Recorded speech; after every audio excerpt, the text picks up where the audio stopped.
Game time officially 7:07. They mean it, and they tell everybody just hang out until we flip from 06 to 07, which is right now. And Marco Scudero, that was worth waiting for. A little ground ball to short. One pitch, one out. Just what you're talking about, efficiency. That's efficiency. And Scudero, I think, is probably the most improved player in the league this year. His on-base percentage is over 40%. He's among the league leaders in walks. That time he chose to swing at the first pitch, and Rangers will take it. One pitch, one out.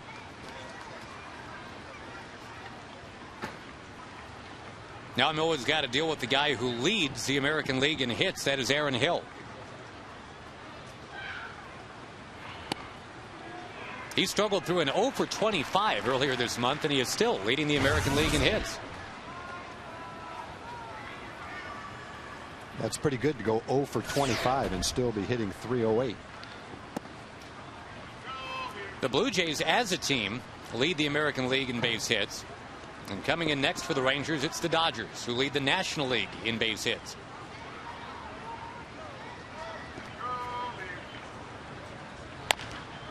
You saw Cito Gaston. He has indeed taken over a team that he used to manage when the Blue Jays were winning those World Series titles back-to-back in the 90s. It was Cito in charge. There's no doubt there's been a dramatic improvement in the Blue Jays that goes almost to the day where he was hired last year to manage them. Made a huge impact on the Jays. Hill wallops one in the left. His 81st hit of the year. Yeah, it's funny because Gaston, his first go-around with the Toronto Blue Jays, was not a guy that was big on playing young players. He comes back for his second go, and he's really got no choice. This is overwhelmingly a young team. Yeah, I don't think he's having any problems playing the guys that he's got right now because of the things you just mentioned. They're among the league leaders in runs. They've got the best batting average in the league. So whoever he's playing is getting the job done.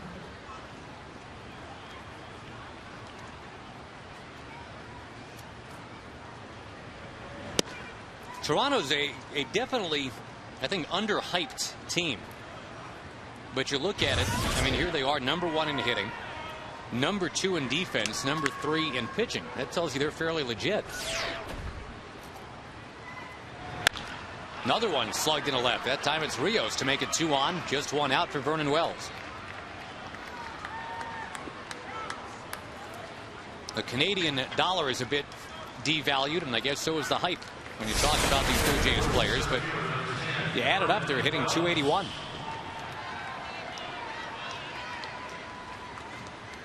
And what that tells you, there's nothing they don't do well. And you look at the two guys in the top 10 in runs batted in, Lind and Hill. They're not really the first names that come to mind when you look at their team offensively. The guys hitting 3rd and 4th, Rios and Wells, really haven't gotten hot yet. They're hitting about together somewhere around .260. And if the other guys keep hitting, Scudero, Hill, Lind, Rowland, Overbay, those guys are all hitting over 300, and Rios and Wells get hot, then you've really got a powerful offense. Problem for them is they're in a very powerful division too. Boston and New York a little bit ahead of where they are, and you certainly can't discount Tampa Bay. The Rays actually made the World Series last year.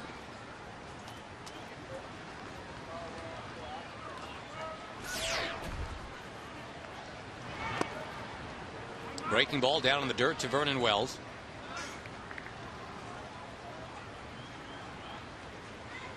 When you look at the Jays' schedule so far, they've only played 15 games within the Eastern Division. Everyone else has played at least 25 games. So they've got, over the next 2/3 of the season, a lot of games coming up within the East. So they're going to find out how they compete against Boston, New York, and Tampa Bay. They've got a lot of games left with them. Boston and New York competing against each other tonight. The Red Sox currently lead 1-0. Well, the Red Sox beating them something like 7 straight games this year. Fastball high to Vernon Wells. We're keeping an eye on the Angels against Tampa Bay. And the Rays do lead the Angels tonight 1-0 in the 3rd. But boy, there's some other teams that are still competitive in the AL West. The A's won again. Had to rally to do that. Nick Blackburn was working on a shutout, but then the A's scored 3 times in the 8th to tie. Won it in the 9th.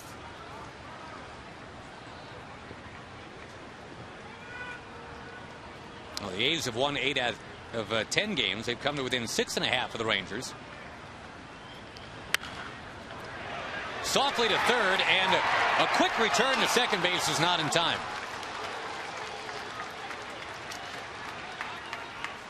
Not a very hard hit ball. Looked like Wells hit that ball off the handle, got jammed. But pretty good base running by Hill. Puts on the brakes, dives back. Looked like he got his hand in there a little bit before the throw got there. Would have been a great way to end the inning, though.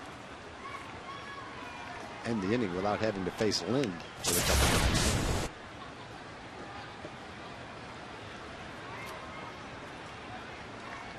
Michael Young, who came up in the Blue Jays organization. Now, yeah, it is Adam Lind quietly having a great year. Got the best numbers of any designated hitter in the American League. Oh, and I guess in the National League, too, because there's no DH in the National League. Yeah, he's playing a lot of left field, too.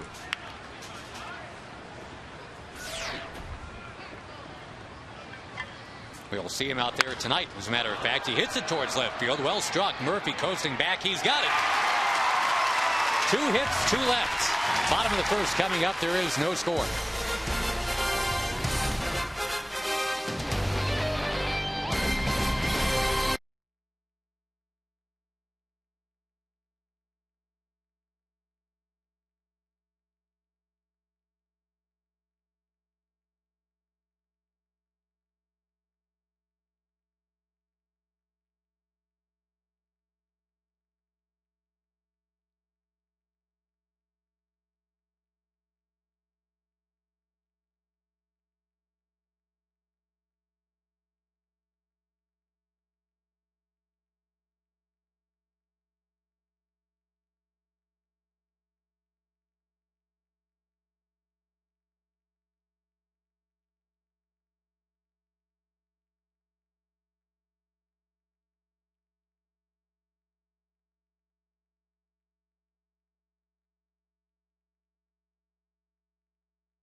Rangers and the Blue Jays tonight. Rangers have not beaten Toronto yet in this series, and tonight getting their shots against a lefty, Ricky Romero. Southwest Airlines presents a Ranger batting order. Kinsler and Young, Jones and Cruz. David Murphy coming on. Marlon Byrd, Jared Saltalamacchia, Chris Davis, and the rookie sensation Elvis Andrus. As for Ricky Romero, he was supposed to start last night, but the rain pushed him back to tonight. Here are the numbers. Good numbers, too. 3-2 on the season. Friday at Kansas City had a nice start. 7 innings, 3 earned runs. 13 of the 16 earned runs this year have come off the home run. He was a terrific college pitcher. He was the 6th player in the 2005 draft. Cal State Fullerton. He pitched them to the College World Series championship. Beat Miami, beat Texas in big games. Next year he went 13-1. They went to the College World Series again. And all that resulted in was him being the 6th pick in the draft. Well, the Rangers made a habit of hitting towering fly balls for outs the other night. Here's a towering fly ball. It is an out off the bat of Kinsler, whose batting average has sunk into the 260s. Rangers flied out 14 times in that game the other night. And it's tough to figure, Tag, if it's just one of those ruts that they're in collectively, if guys are just trying to do too much with Josh Hamilton out of the lineup. I think it's a little bit of that. And that's one thing you hope to avoid as a team. Everybody kind of cooling off at the same time. That leads to very few runs being scored, and I think that's kind of where the Rangers are right now. I'll give Brian Talent some credit. The left-hander kind of shackled him the other night. 2 hits allowed in 7 innings. Had a great changeup. Yeah, and you know, when you look at the stats, not many people have heard of Brian Talent. He's got the lowest opponent's batting average in the American League, #1, the toughest guy in the league to hit, provided they have enough innings pitched. So that's not a fluke that he would come in here and pitch like that. That's what he's been doing. Just not a household name yet. I'd say really, if you look at the Ranger lineup, the only guy that's been really hot, David Murphy. Marlon Byrd's been pretty consistent, but even Michael Young has been cool recently. Ian's cooled off. Andrews cooled off a little bit. Nelly Cruz has maintained pretty good pace. Oh, yeah, a lot of home runs. But as a group, they really haven't been hot together for sure. Even Michael Young, who seems almost slump proof, is 0 for his last 12. Right.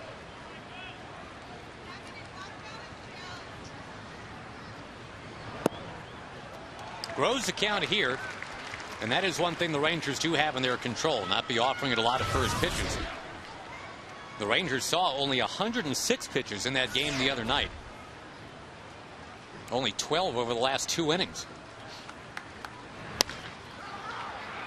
Chop ball first base. Out number 2. Romero's first 3 starts this year were really good. 2-0, 171 was his ERA. Only walked 4 batters in 21 innings. Then he had an oblique strain, went on the disabled list. His next 2 starts weren't very good. And then he pitched pretty well in his last start against Kansas City. One thing he has done since that oblique strain is given up some home runs, 7 in his last 3 starts. Andrew Jones, having played in the National League, has never had a lot of opportunity to play Toronto. He's going to zap this one to left field, but it'll be caught by Adam Lind. Down in order go the Rangers. No score at the end of 1.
Crosby, also Kathleen Johnson, Ben Sater. We'll start with Monica Crosby. You're a beautician that helps out a good cause? Yes, I love helping others, especially when my friend got cancer. I thought that I could use my gift to help her. And, you know, women feel great when their hair is styled. There we go. Okay, Kathleen, Bowl for Cure. Tell us about that. Yes, we hold a Bowl for the Cure annually at Brunswick Zone, Watauga, in Watauga, Texas, and also in Peoria, Illinois, where Susan G. Komen was actually from, which is what the Bowl for the Cure represents. It gives the money to the Susan G. Komen Foundation. In Ben Sater, a golf tournament for kids that it's entirely run by kids, and it goes to the Scottish Rites Hospital, correct? Yeah, it's a kids charity golf tournament, and the proceeds go to Texas Scottish Rite Hospital, and it's coming up on June 15th, so on Monday, a few days. Excellent. All three great finals from the Dallas-Fort Worth area. You can log on to vote for one of these three finals. They will represent the Texas Rangers at the All-Star Game in St. Louis in July. So go on to TexasRangers.com or PeopleAllStars.com. Vote for one of these three finalists. Still, great job getting this far, and congratulations. Best of luck. Way to go. All right, there you go, Josh. Awesome. Yeah, I mean, you can't lose however you vote. Only one person goes to St. Louis, but everybody's doing awesome stuff in the community. So thank you, everybody. Lyle Overbay, the batter, after the line out by Scott Rowland. Pretty nice to keep Rowland off the bases the way he's been going. It's been hot. Swinging a good bat. Getting a lot of balls back through the middle into right center field. Waiting on the ball well. Got his average up coming into the game to 314. Got some doubles. Hasn't hit many. He's only hit 3 home runs. He's got some doubles and a lot of base hits. Playing a good third base. Lyle Overbay playing a solid first base, and he's in with a 15-game hitting streak. That's the longest active hitting streak in the league. They have 5 regulars in the lineup hitting over 300. Kinsler recovers and throws out Lyle Overbay. A lot of range by the Ranger infielders. Ewing can really go to his left. Got the strong arm, which helps make a play like this when you're on your knees and off balance. He kind of hydroplaned on that slick grass. Then was able to heave the ball to first. Yeah, he's still got something on the throw. That's why he was able to get Overbay. That looked like fun out there. A desperate attempt, and he came through. Now Kevin Millar. Strike one registered by Bill Hahn. Second inning hasn't gone well for the Rangers in this series yet. Hopefully Kevin will get through with 1, 2, 3 and change that trend. Yeah, Doug Mathis gave up the 4-run second the other night. Toronto ended up winning 9-0. Good slider. Then the first night, Wells walked and went homer in the second inning.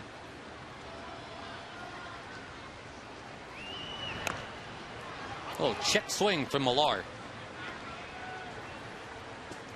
Now, as the Rangers have lost now 3 straight home games for the first time all year, it's not like it's 7 in a row, but it's enough to make it feel like it's not going well.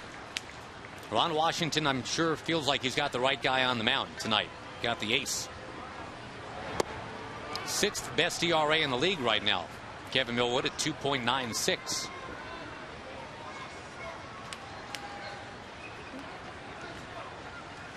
Millar's getting a little bit of a chance to play. They sent the young kid Travis Snyder down. Lind was DHing. Now he's playing left. Well, you talk about turning on a ball. It's about as foul as you can pull one right there. And so with Lind in left, Millar's getting a little bit of a chance to do some DHing. Veteran guy. Millar did a little landscaping on his off day. He got rid of that humongous goatee. Yeah, he did. That's what his got chin a little looks bit like. of a Gary Gaetti look to him. Absolutely, you're right. Elvis Andrus got a little Omar Vizquel look to him the way he goes after it. A 1-2-3 top of the second.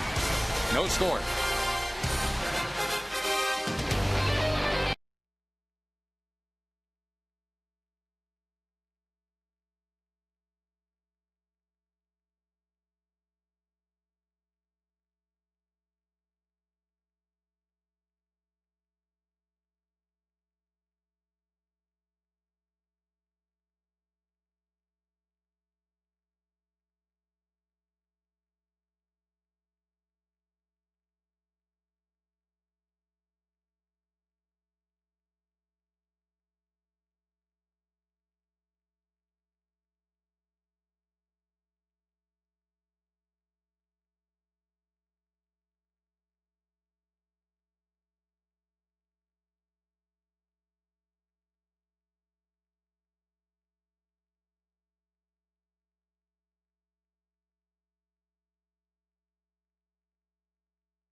No score, and folks, here is a Cabot Woodstein legendary performance. We're going to flash you back. Nolan Ryan, as you may be aware, has a few no-hitters in the bank, 7 of them to be precise. Number 6 was on this date in 1990 at Oakland. There's Inky running one down, and here comes Ruben Sierra. The Rangers, you might have heard, just drafted Ruben's son, number 6 overall just the other day. But on this day, 1990, no-hitter number 6. And what was the summer of the no-hitter? That June of 1990, there were 4 no-hitters. Started with Randy Johnson, then it was Nolan, Dave Stewart, Fernando Valenzuela. Gary Pettis played center for the Rangers that day. And there, ladies and gentlemen, goes the no-hit bid for Ricky Romero. And also there goes the bat of Nelson Cruz. A scattered bat single for Nelly.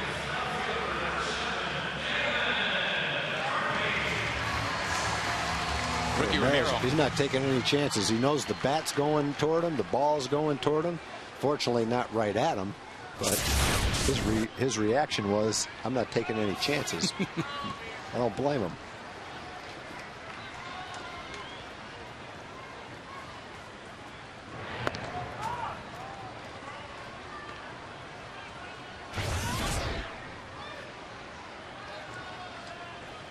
Mentioned there were 4 no-hitters in June of 1990.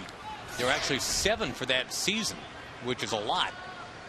There were 2 on one day in 1990, the Stewart and Valenzuela ones. And speaking of Fernando Valenzuela, of course, his team was the LA Dodgers. They come to the ballpark tomorrow, interleague play. And Joe Torre brings his Manny Ramirez-less Dodgers to Arlington. In fact, the Dodgers are already here. They've got the day off. I meant to call a couple people that I know in the Dodgers organization, find out when exactly they traveled, because if they were trying to get in to DFW anytime over the last 24 hours. There wasn't much of a window. Man, that play must have knuckleballed in Tim Wakefield style.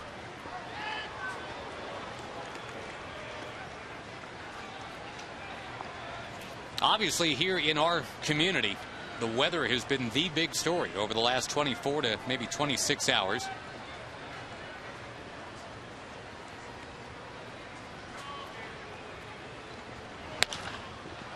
Murphy sends one out of play. It's like the low rumble of thunder was like on endless loop this morning, about 5 a.m. till maybe 10 a.m. I mean, it just never was not rumbling thunder. Yeah, we got that since South Arlington. We got that in the middle of the night, more like around 3 o'clock. Oh, nice play there. Yeah, you know what? Maybe in South Lake we had that too. I was just dead to the world, so I don't know. But I wasn't. We could see the rain toward the ballpark, toward South Lake. We didn't get it this morning, though. Nelly Cruz goes, and Murphy sends it foul.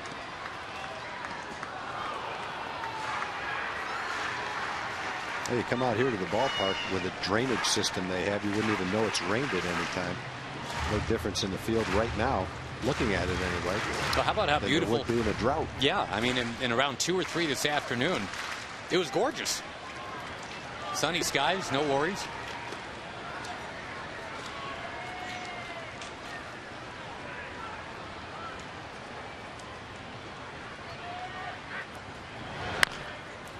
Murphy slaps it foul.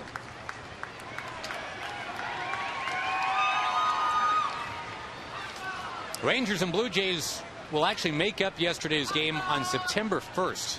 Part of a twilight doubleheader. That's a convenient time, I would think, Tag, to be making that up. That's the day the rosters expand, right? September 1st. Yeah, and I think what the Rangers hope by then, Josh Hamilton will be back in the swing of things, pounding the ball in the middle of the lineup. Frankie Francisco will be 100%.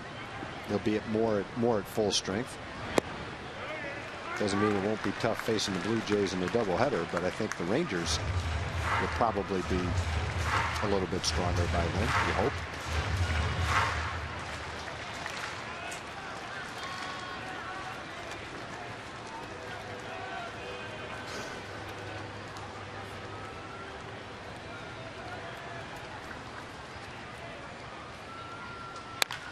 Murphy tags it.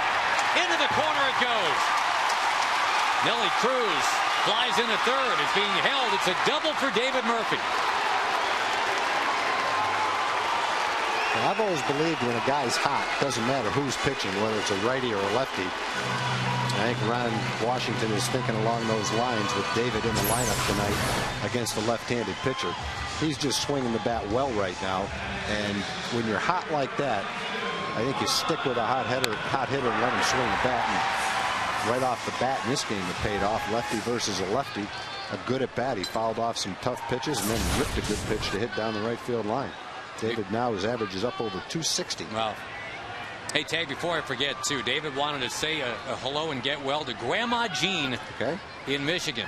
A great baseball fan. We've had the pleasure of meeting Grandma Jean in Detroit. She's getting ready to watch her Red Wings win Game 7 of the Stanley Cup tomorrow. But right now watching grandson David Murphy get it done for the Rangers. And the Rangers already with as many hits in this inning as they had the entire game the other night.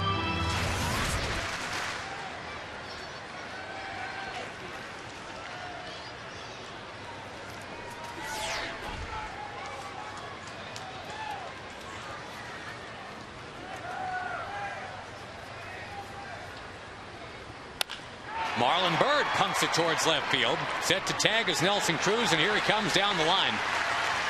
1-0 Rangers tonight.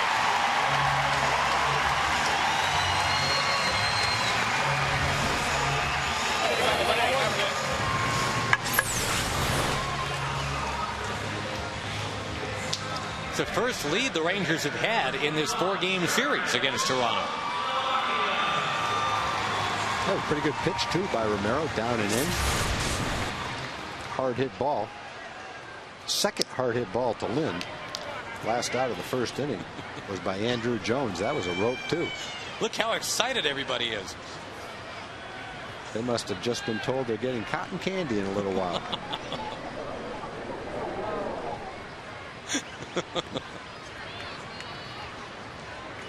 Getting tired just watching that.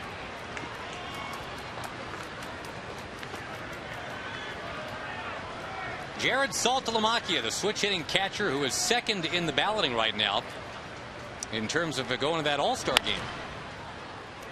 Joe Mauer way out in front for the Twins, but number 2 on the list is Salty.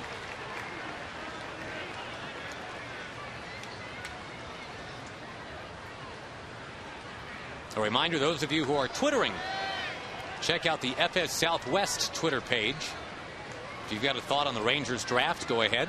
Mention that Ruben Sierra's son, 18-year-old son, was a 6th-round pick. That's kind of exciting.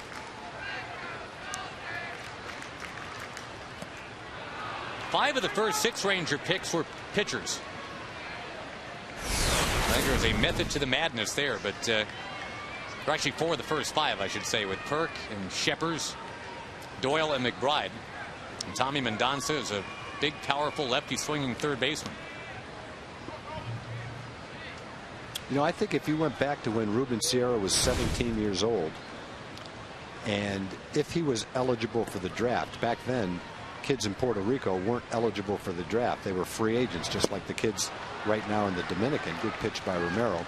But if the Puerto Rican players were eligible for the draft, I think Ruben probably would have been somewhere between a 3rd and a 6th round choice, somewhere in the general area of his son. I don't think he would have been a 1st or 2nd rounder. And people say that his son has a lot of the same attributes that Ruben had back then. He's a really good athlete. He can run. He's a center fielder right now. He can throw. Left-hand hitter, not a switch hitter yet. But when Ruben signed, he wasn't a switch hitter either. He was a right-hand hitter. And Rudy Jaramillo taught him how to switch hit in the rookie league. So there are a lot of similarities, talent-wise, between Ruben and his son when they're both 17 years old. Now, if his son develops into the kind of player for Rudy that Ruben did, then you've really got a great draft choice.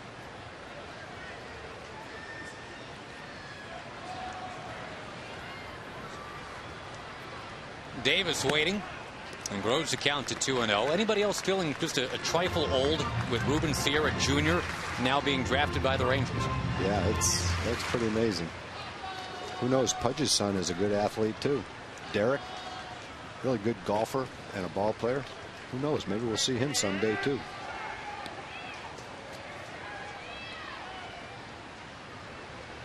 Steve Buechele's got a son who was a freshman All-American at the University of Oklahoma. We might have a whole team full of ex-players' sons. Rangers 2.0 putting together. Greg Schmidt is celebrating a birthday today, but not feeling his age at all, just feeling his back. You're 23? Oh, times 2. Got it. And you were mentioning Brad Arnsberg had a son that was drafted this year. Yeah. So there's a lot of former Ranger players with sons. Jeff Russell's son was drafted a few years ago.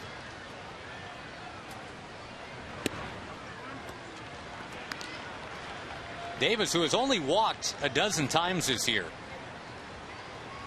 I like the way he started in this at bat. Was not offering it anything he didn't like. He got 3 quick balls on him. Now 3-1.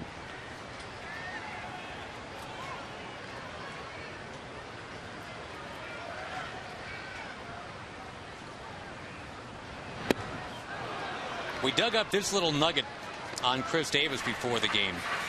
With a count of 0-1, what follows from there this year has been 1 walk, 58 strikeouts. You flip that to 1-0. From that point, it's a lot more even Steven. It's 11 walks and 30 strikeouts. So just the ability to avoid 0-1, 0-2 is huge for Chris. That's not a bad 2-strike swing right there to stay alive.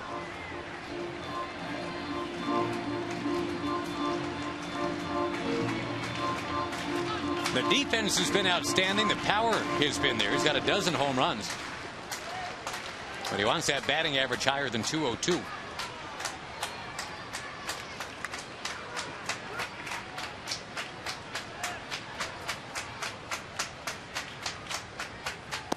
There's a walk. Nicely done.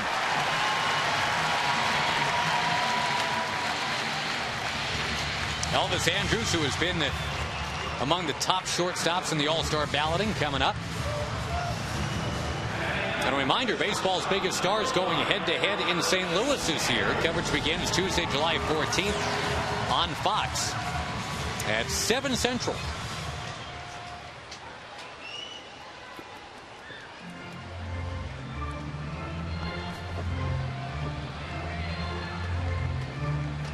Vote your conscience, but also vote Rangers. Hopefully those things are intertwined.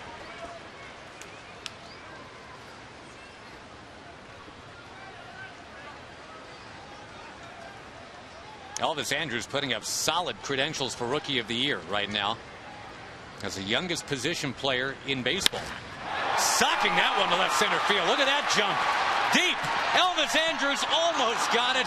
It dies at the track, and the Rangers strand a couple. However, they've got the lead. Texas 1, Toronto nothing.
Brought to you by Geico Insurance, where 15 minutes can save you 15% on car insurance.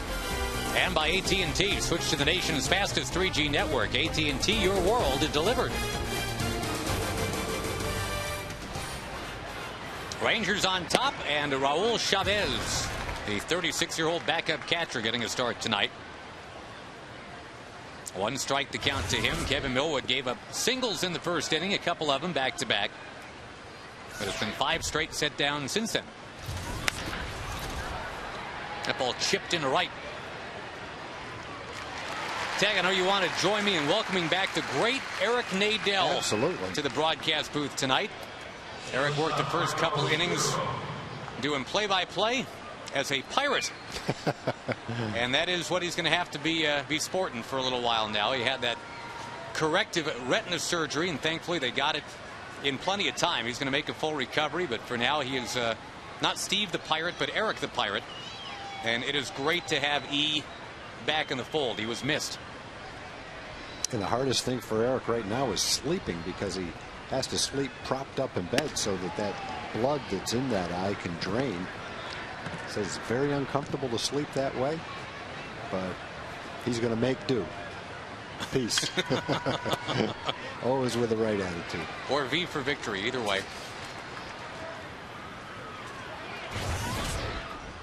A lot of supportive emails have come in, and we'll make sure we pass those along to the great Mr. Nadel. Millwood goes up in the air and retires a very hot hitter. Marco Scudero is out, number 2.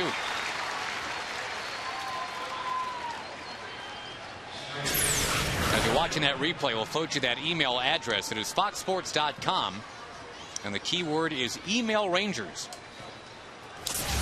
We will show Eric Nadel anything that you want to send along.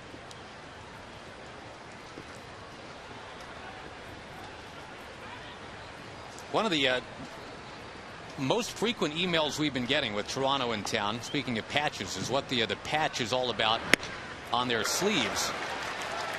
They have the commemorative patch that says Ted on it for Ted Rogers. That's Rogers Communications, you know, Rogers Center and all that. Rogers Communications bought the Blue Jays not too long ago. Ted Rogers passed away this past December.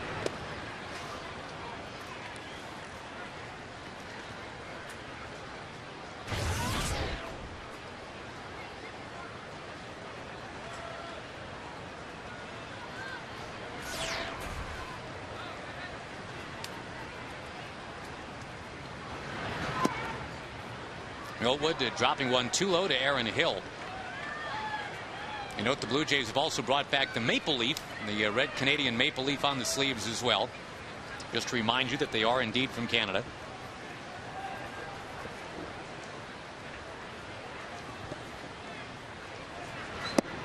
They are the national team now, have been for a couple of years when the Expos became the Washington Nationals. Now that Montreal is without big league baseball and serving an entire country of 30 million people, it's the Toronto Blue Jays.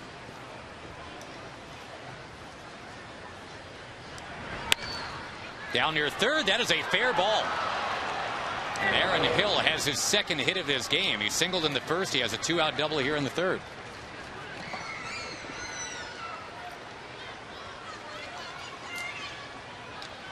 Not fair by much. Pulled that ball right down the line. It was a slow curveball that he was out in front of, and you can see it go right straight over the bag. Not much Michael could do. He's got the line covered, but the ball is way to the left of the line. But it went over the bag fair, so it's a fair ball. For people just learning about baseball, if a ground ball goes to the right side of the base, it doesn't matter what happens afterwards. That's a fair ball. But a line drive, something in the air, has to land fair. It doesn't matter where it is when it goes by the bag. Not everybody is a great baseball fan. Some people don't know that rule. I like it when you bring that stuff back up. Well, there's, you know, should be, the broadcast should be for everybody, not just people that know the game. I think we might have someone from England listening that doesn't know the rules. We have him here at the ballpark. Jim Knox talks to him all the time. First baseball game. Did they get here by lorry? That pitch is high to Rios. Spent a week in London this past October, and I've decided I just have the worst fake English accent ever. I don't even try. I tried to fit in. Nothing.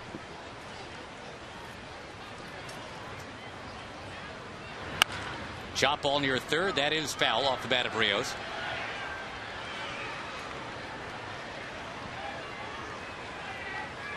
Michael Young tossed that into the first row, made himself a fan right there. I guess that's one of the benefits of a first row seat.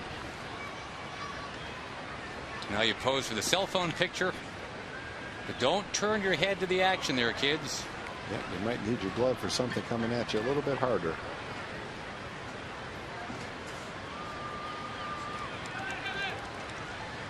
Two out pitch is golfed in the air to center.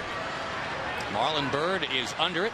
Marlon Byrd has got it, and Kevin Millwood stays on top here. It is 1-0.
Rangers leading and getting ready to play the Dodgers starting tomorrow night, and then the Astros come to town next week. Next Thursday, a week from tonight, the first 7,500 kids 13 and under get a Rangers nightlight.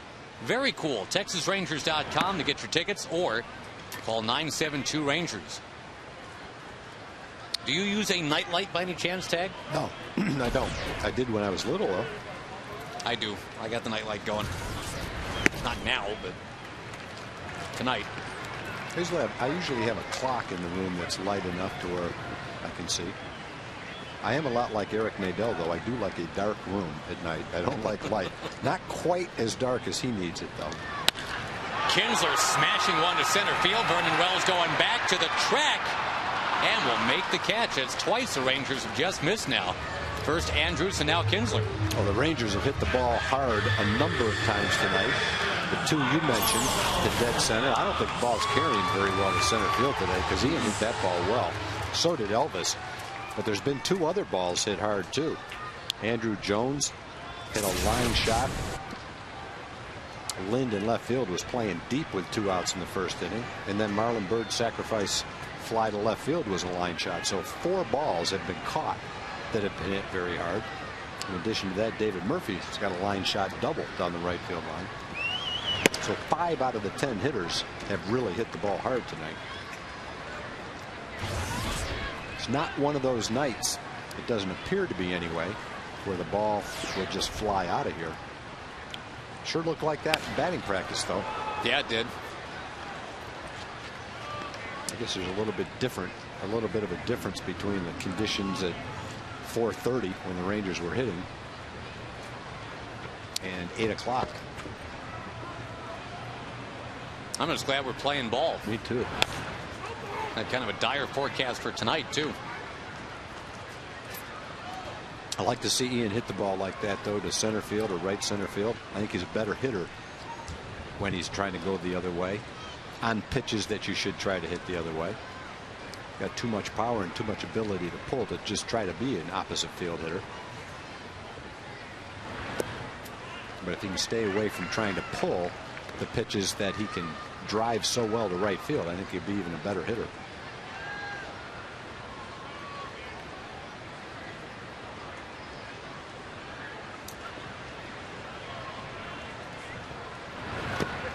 Young with a wave and didn't get it. His slump is now at 0 for 14. A rarity for Michael Young.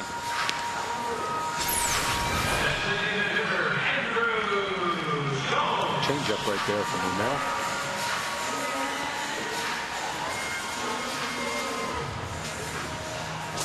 Romero missed a month with that strained oblique. And you mentioned earlier, Tag, his problem since coming back has been the home run ball. And the Rangers indeed have put a few in the air tonight. They just haven't quite traveled out. Well, I think we've seen nights where both the ball Andrus hit and the ball that Kinsler hit would have flown out of here. Tonight's just not one of them. It's been 4 home games since the Rangers have hit one out. And in this ballpark, that is really unusual. The last 10 years, in fact, only once has there been a stretch where the Rangers haven't homered in 4 games in a row. If they don't get a home run by tonight or by the end of the game tonight, then there will have been a second stretch like that. It's allowed the Yankees to catch and pass the Rangers for the most home runs in the big leagues this year.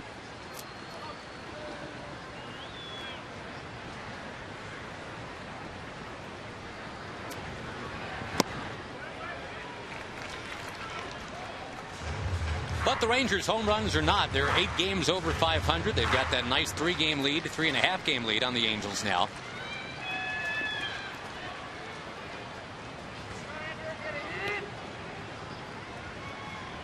Angels trailing tonight. Andrew Jones, a soaring drive to right at the track again, and it carries right to the top of the wall for Rios. That's one that almost did carry out of here. All right, we note that apparently the ball is carrying better to right than to left. Jones just missed, and it stays 1-0.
That have played for the Rangers. How many of them can you name?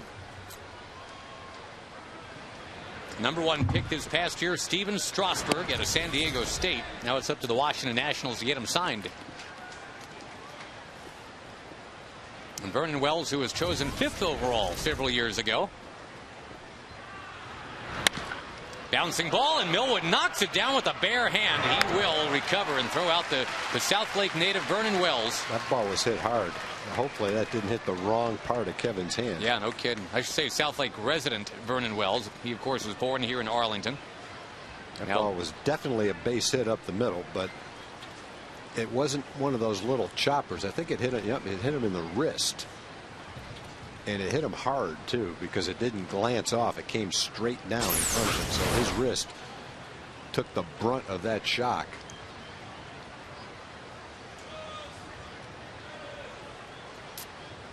The throw to first looked okay, but of course now it's all about throwing the ball to home plate.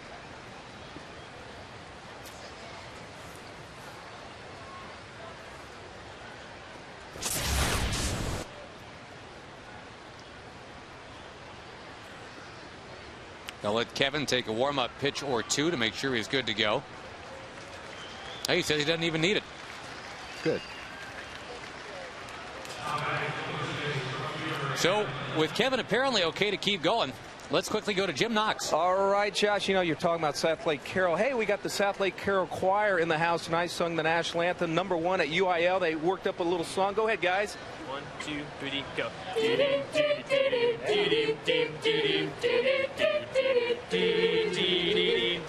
Hey, where did we go? Nick Jonas. Days when the rain came. Down in the hollow. Playing a new game. Laughing and running. Hey, hey. All right, well, keep it going. We got a batter at the plate. Sounds good to me. What about it, Josh? I like to keep the music going. Yeah, little brown-eyed girl here as Adam Lynn flies out. Hearts are thumping you. Brown-eyed girl. You, my brown-eyed girl. Hit the All right. Way to go. Good job, buddy. All right, Southlake Choir. Way to go. Thank you very much. Dragons representing. All right, thank great. you, Jim. Appreciate it. We mentioned Vernon Wells now lives in Southlake. Doesn't sing with the choir that often, but I knew there was more going on in Southlake than just the football team. oh yeah, there's singing, there's going to town square, getting some ice cream. There's all kinds of good stuff to do. Youth baseball.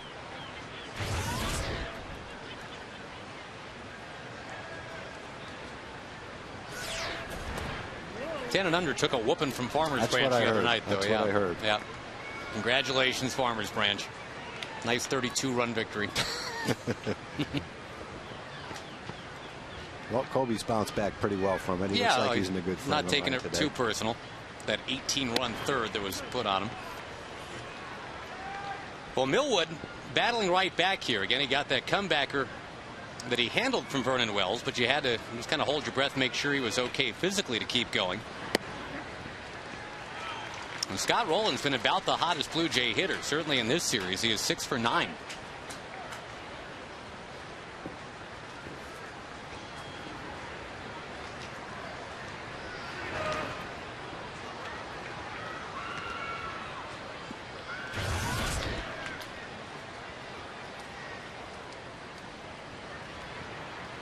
Toronto's got 3 hits tonight. The Rangers only 2, but those 2 Ranger hits were back-to-back starting up the second inning.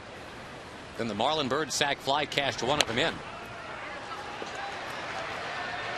But Rowland took a huge swing, hit the ball about 11 feet, if that. Nicely done by Kevin Millwood, and the Rangers lead the Blue Jays tonight 1-0.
Back to our Aflac trivia question. As we go to the bottom of the fourth, the Rangers have the lead. There have been 10 number 1 overall picks in the draft that have played for the Rangers.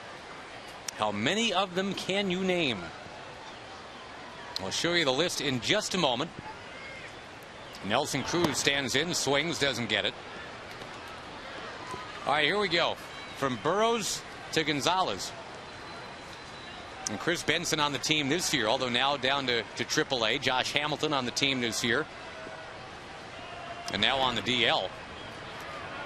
We'll take you back to that list. And I guess the most curious one of all, the one that certainly engendered the most discussion tag, would have to be David Clyde. No doubt about it. David came in to professional baseball, I think, with as much talent as any young pitcher you'll ever see, and was totally mishandled and mismanaged by Ranger management. He should have gone right straight to the rookie league. He should have taken his time based on his performance to grow up in the minor leagues, physically, emotionally, with kids his own age. And I think if he was allowed to do that, he would have had a long and prosperous big league career. But back then, Bob Short was the owner. He was having a hard time making ends meet. He knew he could sell out the ballpark a few times when David came right out of high school down in Houston, and he was right. He did sell it out. And so short term, it worked out well as far as the finances of the whole thing go. Scudero whirls around, and going in head first is Nelly Cruz. Not really sure why, but he's out. But in the overall scheme of things, how it would have benefited the organization over a 15-year period and how it would have benefited David in his career, they definitely didn't do him any favors. He's an 18-year-old kid, was, and I don't think is, equipped to handle that kind of pressure, not just from a physical standpoint, but when you're 18 years old, you just shouldn't be in the same group with kids that are 24, 35 years old that are, you know, doing different things that probably 18-year-olds shouldn't be doing. All right, I gotta mention something real quick here, though, before there's more on David Clyde. I need to at least mention out loud Phil Nevin, having been on that list, because I just got a little communique from Phil saying, come on, say my name. Hi, Phil. Thanks for watching. Number 1 overall. Sorry, Phil's spending his evening out in Southern California listening to us watching talk. This, I you know. can always turn the sound off, Phil, if you don't like it. Get out there and hang 10, bro. Surf's up. That was a good guy. Murphy down on strikes. And all right, real quick, more on David Clyde. For those that don't know the entire story, I guess. He was chosen over Dave Winfield and Robin Yount. But from what I don't recall it, but from what I hear, I guess, Tag, no one really seemed to be complaining at the time about that. It's not like there was hue and cry about, man, they should have gotten Robin Yount right now. At the time, you don't really know, because when young players come into the draft, come into professional baseball, it's not the same as the top picks in basketball or football, or probably even hockey for that matter. And when an 18-year-old shortstop or an 18-year-old pitcher are candidates to be the number 1 pick, it doesn't mean much to baseball fans because they don't know who they are. Obviously, over time, you get to know who Robin Yount is. But at the time, a Texas kid with his resume, all the no-hitters, he's practically untouchable in high school. 3 earned runs allowed all year his senior season. And that's, you know, so everybody knew about David Clyde in Texas. And so when he was picked, there was a lot of excitement. And no one was complaining.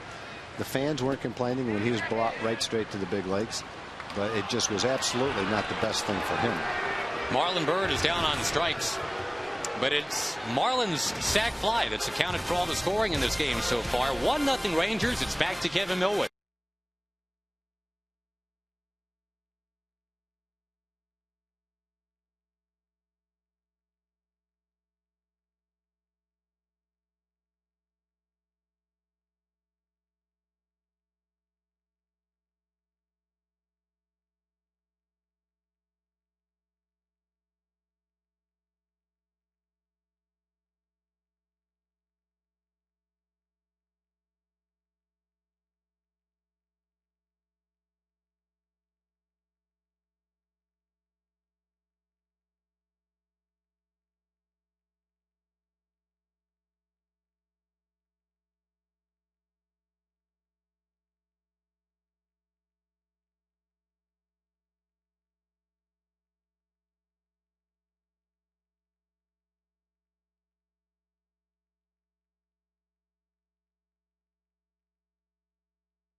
Black Insurance, we've got you under our wing.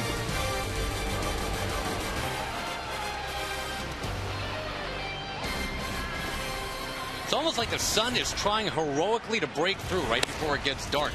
Looks like it's making a try. Yeah, yeah, right. It is bright. Lightening up a little bit, and Kevin Millwood is in charge of things right now. He's got the 3-hit shutout into the 5th.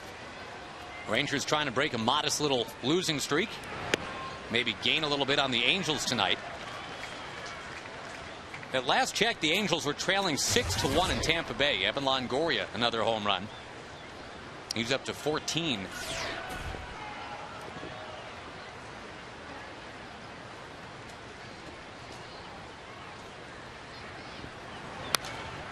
That ball fouled back this way by Overbay.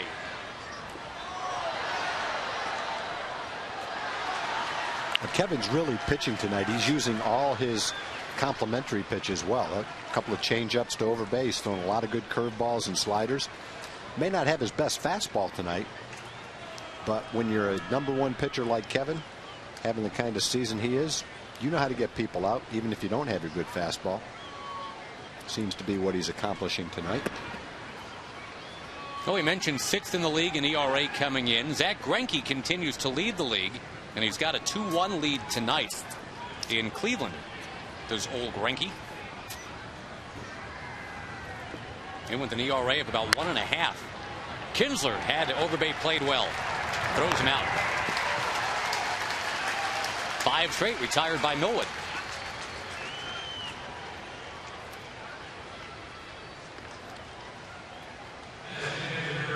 Other scores, the Mariners lead the Orioles tonight 4-2. Luke Scott has 14 home runs for Baltimore this year. Nice little year for the Oklahoma State Cowboy product. And yes, the Red Sox are winning again, and David Ortiz has homered again. Suddenly he's got 3 in the last, 5 games. As much as they were cheering for David against the Rangers, can you imagine the kind of cheering they're doing for him right now with back-to-back games with home runs against the Yankees? This one apparently was opposite field over the Monster. Well, that's a pretty good idea. Maybe Big Poppy's back if he's doing that. Brad Penny over CC Sabathia in the 6th inning. 1-0. Well, Brad Penny was throwing the ball great against the Rangers. The Rangers ended up winning that game, but his fastball, at least according to the Red Sox radar gun, was in the mid-90s with good pitches to go along with it. Kevin Millar shoots one up in the air. Elvis Andrus reaching over. He got it. He got that baseball. Derek Jeter-like. I thought Michael was the one that was underneath it, but Michael was a little bit in front of the ball, and Elvis went over the railing to catch it. That's not an easy railing to go over. That's cement, and it's pretty sharp, too. I'll say it if you won't. Elvis had to leave the building to go get it. And he was screened by Michael Young. He reaches beyond Michael and somehow holds on to this baseball. Seemed to trap it against that fan. Well, that's going to be all over the highlights tonight. Michael came to the wall a little bit in front of the ball and couldn't have reached it. But Elvis was behind him. He got an assist from that fan, didn't he? Elvis had a little bit better angle on the ball than Michael did. Check out the fan steadying Elvis. Got him right by the forearm here. I think that enabled Elvis to keep a hold of that baseball. Seriously. You could see him flip the ball in his glove. So even though he was lying prone on that cement wall, he knew exactly where the ball was. Kevin Millwood has set down 7 straight. Got some help from Andrus, and Andrus got some help too.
By Elvis Andrews helping out in the top of the 5th inning. The Rangers continue to lead 1-0. Michael Young tried for it, realized he wouldn't be able to get it, but Elvis Andrews, just like the doctor of defense used to do it, just like Mark McLemore used to go skipping into the crowd like that. Right, Mac? Fortunately, I didn't make it over there quite as easily as Elvis did just there on that play. How often, if ever, did you actually have to tumble? Did you ever make a tumbling in the crowd catch like that? I never had to go into the crowd from second base. In the outfield, I have gone in, unfortunately. Tampa, they've got that little short fence down the right field line, and I kind of hit that one time, and that didn't feel too good. You've had to have been impressed, top to bottom, with Elvis Andrews this year. Absolutely. I think, the biggest concern with Elvis was he going to hit at this level? I don't think there was ever any doubt if he was going to be able to catch the ball. But I think some people, I know I've been surprised at his consistency catching the ball and making defensive plays. And, a play like that, that's a great play there. But what I've been more impressed with is the routine play that he makes. And that's what you've got to be able to do. Saltalamacchia is going to loop one in the left. Rangers get the leadoff man on here in the bottom of the 5th inning. Yes, we are chatting with Mark McLemore. You can check him out after the game as part of Rangers Live. A pretty good pitch by Romero. He got the fastball in, I think pretty much where he wanted it. Jared hit it off the hand, just looped it over third base for a base hit. Rangers have the leadoff man on. They only had 2 hits prior to that, but they came back to back, a single by Cruz and a double by Murphy. Salty's now hitting .241 as a righty and .241 as a lefty. And Mac, I mean, just to put it to you, do switch hitters sometimes slump from one side and stay hot from another side? Or absolutely. I had very few times where I was scalding the ball on both sides. Now, I had a lot of times where I wasn't hitting on either side, but usually for switch hitters, they're hitting well on one side and not so well on the other side. It's very tough to have them both going at the same time. When you took batting practice, Mac, did you take twice as much because you hit from both sides, or did you take the same amount and just split it both sides?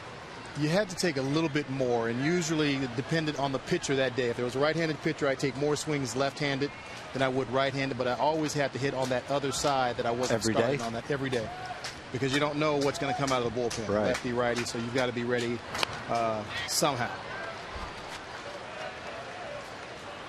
When you were times, excuse me, Josh. Go ahead, Ted. No, I was just going to say, were there times where you batted right-handed against the righty or left-handed against the lefty? Did you ever do that? I did that early in my career for about a week.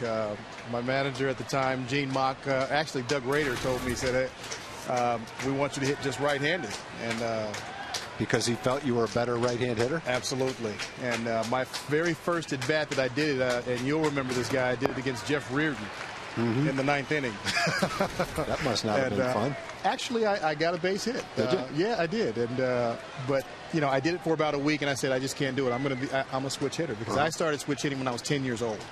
So it wasn't something that I started in the minor leagues. Right. And so I'd never seen a right-handed curveball, and I didn't want to see a right-handed curveball for the first time as a big leaguer.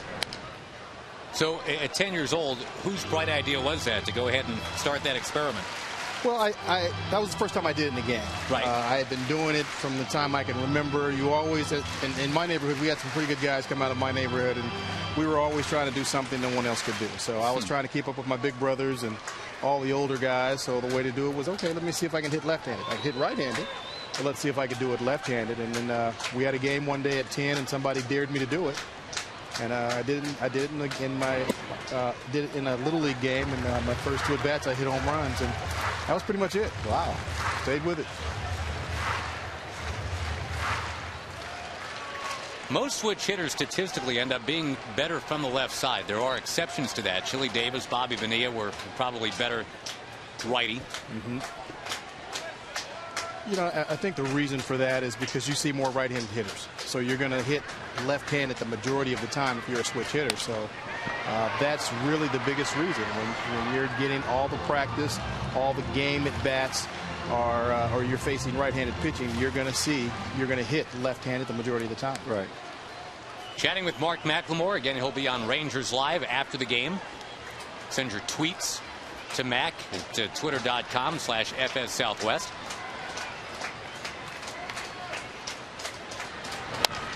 Davis rolls it to first. Overbay's going to try to get that out at second. He does, and the return is not in time. Fielder's choice.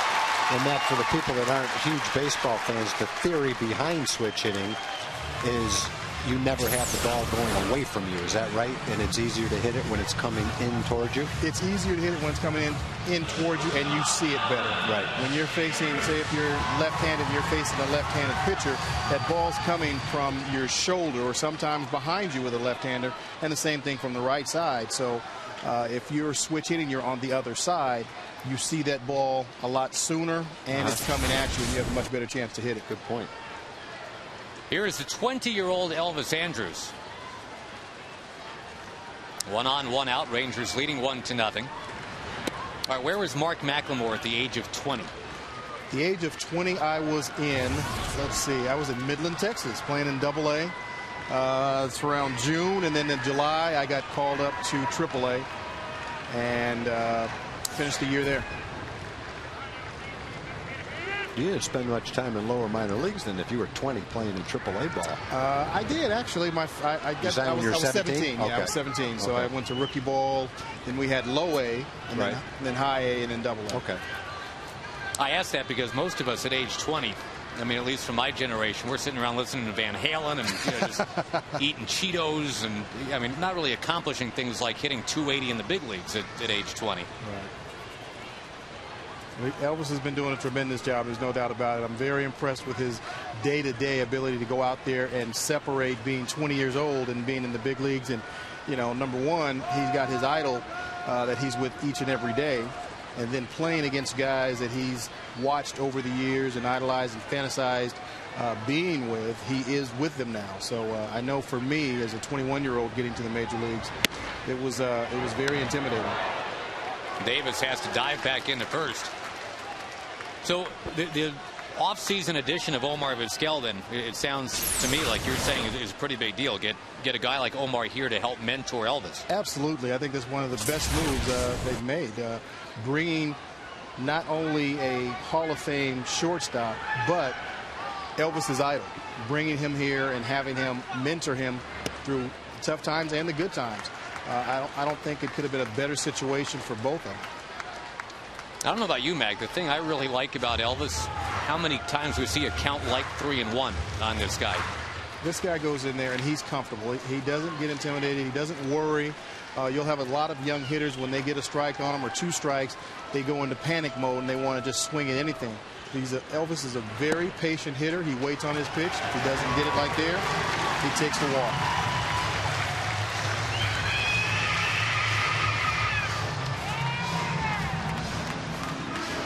That's got to make for a happy hitting coach.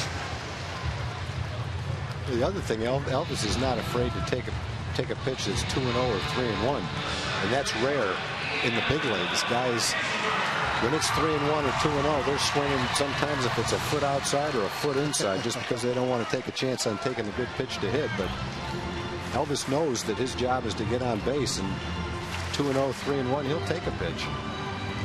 He's just comfortable with that. He knows, like you said, he knows what his role is. And it's tough to get a young kid, it's tough to get a big league hitter to take those pitches in those situations. But Elvis seems to not have that problem at all. Only 1 out, a chance for Ian Kinsler. Ian swings at the first one he sees, and a high fly ball. He's hoping it's foul. It is.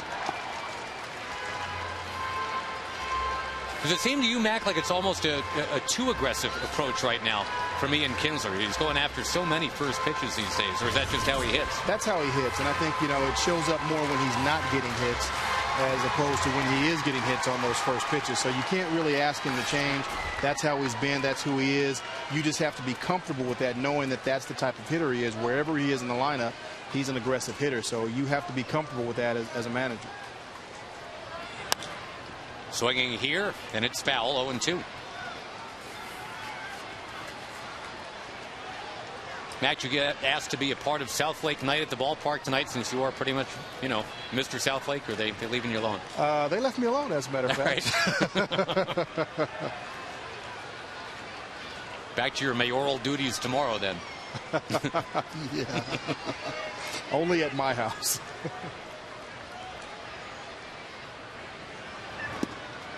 1 ball, 2 strikes to Kinsler. I get the sense that there's some good crowds coming over the weekend. The Dodgers will be arriving in town. In fact, they're already in town with the night off tonight. Not real big crowds here for the Toronto series. Of course, it's midweek. Toronto's, let's face it, not a huge draw. But maybe they should be with the kind of team they've got. I think they're fun to watch. They are an exciting team. You know, they've got a lot of young players that are exciting. Doc Holliday is still a tremendous pitcher. He's one of those guys that I'd pay to go and see play.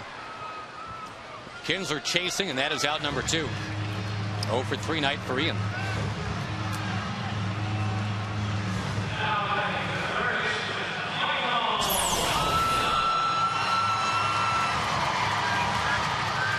Well, Romero gets ahead in the count. He's going to try to make the chase, the breaking ball, or the changeup down and out of the strike zone.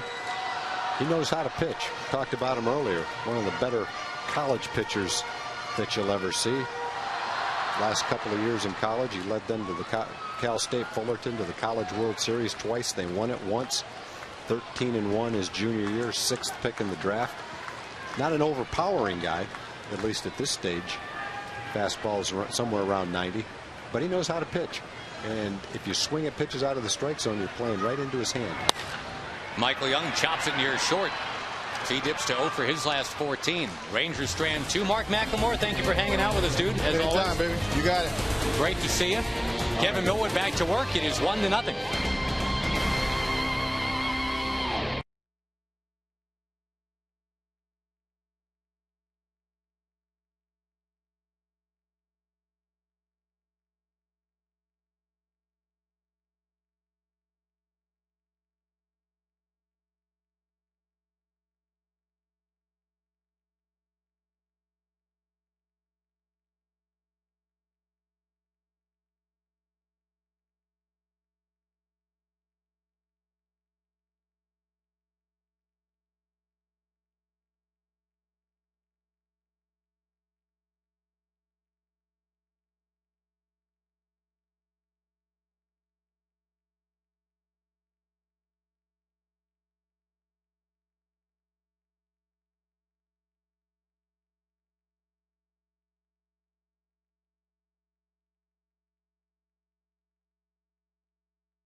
Time to bring you up to speed with the AT&T Rapid Rewind.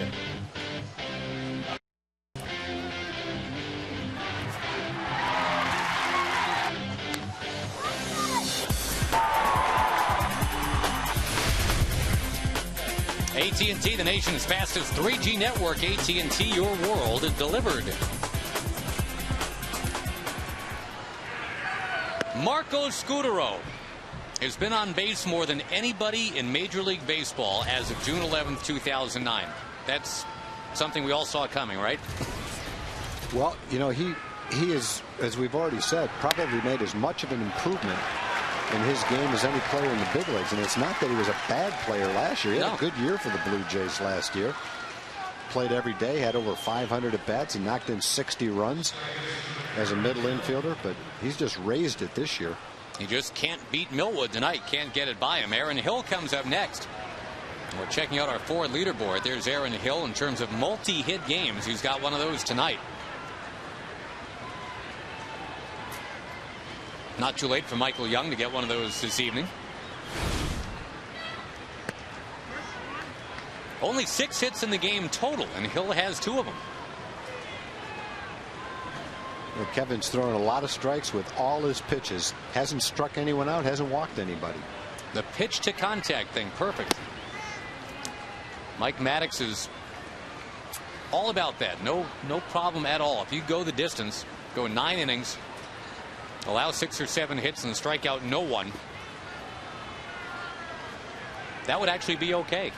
Yeah, and the other side of it is it's pitched to fairly weak contact too. You don't want them making contact on the good part of the bat and hitting ropes all over the field. Sooner or later, you're not going to be able to catch those. But tonight, Kevin has mixed in all his pitches. They've hit balls off the handle. They've hit them off the end of the bat. They've hit a couple of balls hard. But for the most part, the ball has not been hit that hard tonight. And so the soft contact has led to exactly where we are right now. No runs on 3 hits. 9 straight retired. Let's quickly go to Emily Jones. Well, guys, it is Twitter time in Texas, and on the heels of the first-year player draft, we want to know who you think is the best drafted Ranger to make it all the way through the organization to the big club. So drafted by the Texas Rangers all the way through the minors and to the big leagues. Doesn't necessarily have to have played his entire career with the big club. However, a few names you might want to consider. Maybe Mark Teixeira, a Kevin Brown, a Rick Helling, maybe a Bobby Witt, Jim Sundberg, or if you want to go back to those Senator days, Tom Grieve. Throw you in there. Oh. Not quite in the same league with those other guys, but there's one more you forgot. Who? 37th round draft choice, Kenny Rogers. Okay. That's a good one to throw out. You can tweet that, Tom, if you'd like. Just go to FS tag Southwest. Don't tweet. I got to learn how to tweet. Learn how to tweet, and you throw in Kenny Rogers. Right. I'll throw him in there too. That's 7 names to choose from, and I'm keeping yours in there, Tom. Okay, thanks. Thanks, Em. 1-1 the count to Alex Rios, who is 1 for 2 tonight. On a night when the Rangers still aren't hitting much, at least not yet. That's a great night to have the polished Kevin Millwood out there on the mound.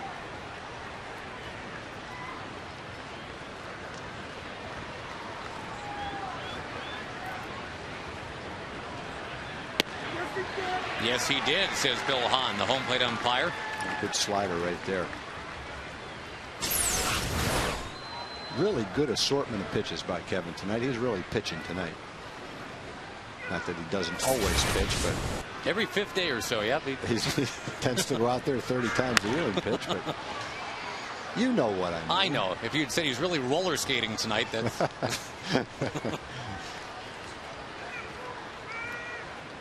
Updating from Fenway, the Yankees have tied that game 1-1 in the 7th now. And the Angels are getting walloped by Tampa Bay. 7-1 that score. That's at the 7th inning stretch in St. Pete. Royals lead the Indians 3-1 tonight behind Zach Greinke and a home run from Miguel Olivo. Royals had a great start to their season, but they're 8 games under 500 now.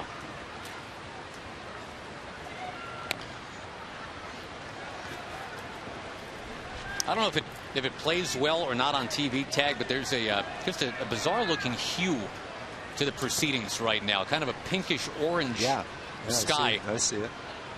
Feel it. We'd adjust our TV, but this is real life that we're looking at.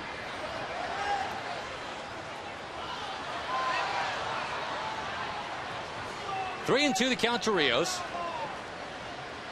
Rangers will have 2, 3, 4 in the order coming up in the bottom of the 6th. That sonic slam inning.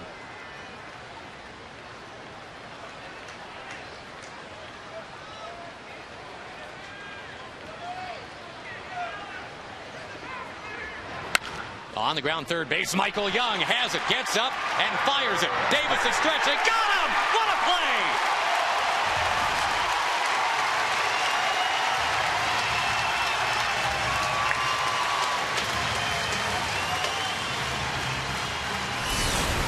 Pitching and defense, baby. All season long.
Sonic, and the jackpot is worth $600 plus tickets to a Ranger game and dinner for two at Sonic. Good luck to Marvin Dunn of Cairns, Texas. If a Ranger hits the Grand Slam this inning, we're giving away $25,000. And we want to thank the good folks at Sonic. Thanks to Kerry Hops and Pat Lear. They made sure that we had in the booth tonight plenty of the new Bunt Cake Sundaes. They're all but jumping out of the fridge right now. One of them has jumped right onto our counter, and they are tasty. It's the Sonic item of the month. I'm eating it currently. Excuse me. Oh, it's good. Andrew Jones has just missed on a home run a couple times tonight. Once to left and once to right.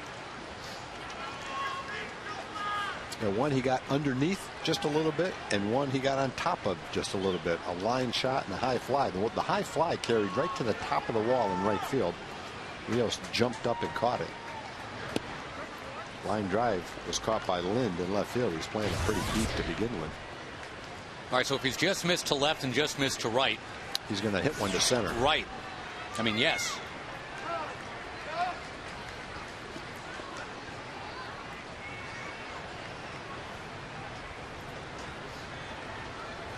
Trying to run through some other scores for you, ones that we have not gotten to yet.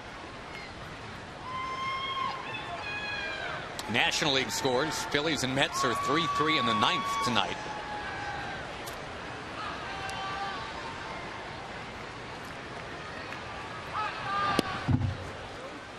That's a strike, 2-2. Cardinals beat the Marlins today, 6-5.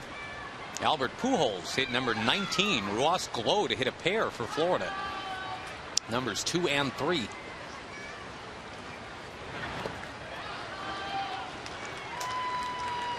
One of Andrew Jones's former teams, the Braves, lost to the Pirates today, 3-1. His other former team, the LA Dodgers, will be the Rangers' opposition tomorrow night. A 7:05 first pitch.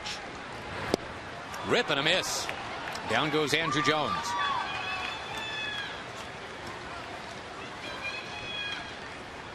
After the Dodgers are in this weekend, next week the Lone Star Series presented by Chevy coming to Arlington. The Rangers and the Astros, the battle for the Silver Boot. And on Tuesday, the first 7,500 kids 13 and under get a red Rangers batting helmet courtesy of Dr. Pepper. 972 Rangers, the number to call to get your tickets, or you can go to TexasRangers.com. Nelson Cruz, hard hit, gobbled up.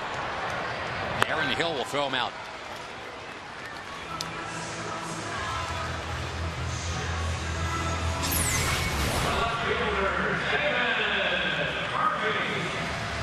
Diamondbacks beat the Giants today 2-1. Well, the Giants have played some good ball this year. They're above 500. The Nationals, a rare win today. Got a couple unearned runs in the bottom of the eighth. Beat the Reds 3-2. A foul by Murphy.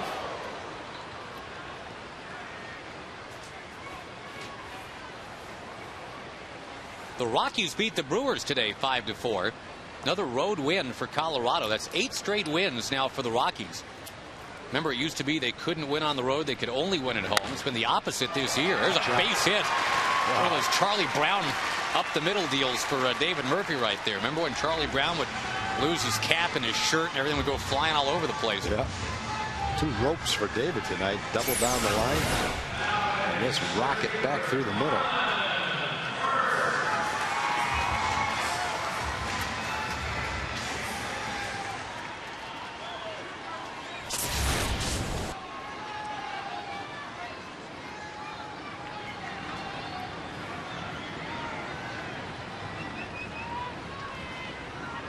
Marlon Byrd still with the only RBI of this game. The sac fly to left back in the second inning.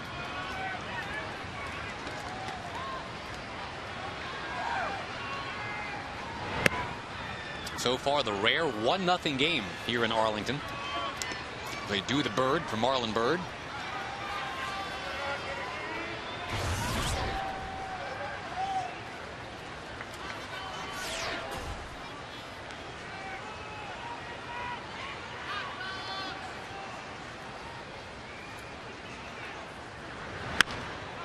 Jammed him a bit. Overbay near the dugout will make the catch. So now at the end of 6 here in Arlington. The pitcher's duel continues. 1-0 Rangers.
Lewin, Tom Grieve, Jim Knox, our entire Fox Sports Southwest crew in Arlington tonight. The Rangers making a second-inning run stand up, largely because of the work of this 34-year-old right-hander. Kevin Millwood gets a bouncing ball, and Elvis Andrus handles it very deftly, as always.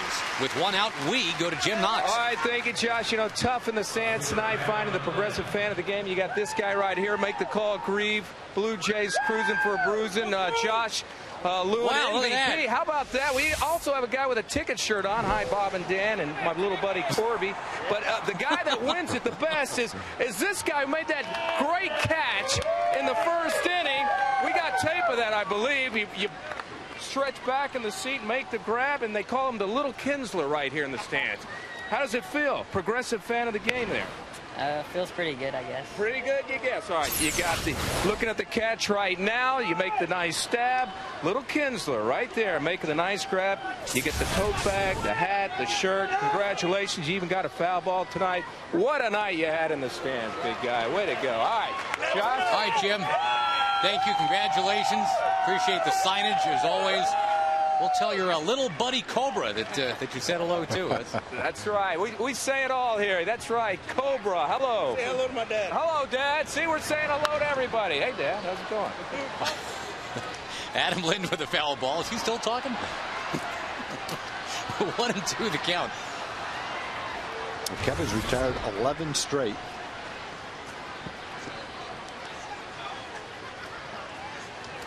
And 18 out of 19. This is a good test right here, though. Adam Lind has 3 home runs in 2 games in this series coming in tonight.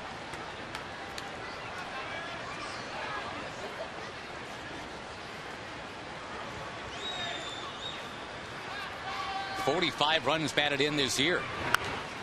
Knocks it foul back towards the crowd. Another nice catch.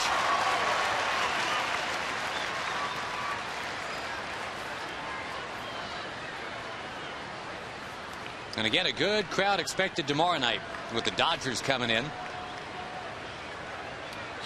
That sky's looking purple now. Looks like a bruise.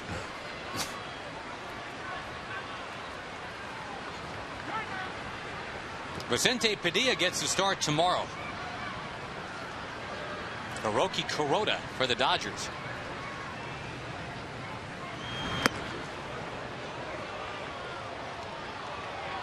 Yeah, just barely grazed him. And Adam Lind, the tying man, reaches here with only 1 out in the 7th inning. Well, that's too bad. 11 in a row had been set down by Millwood.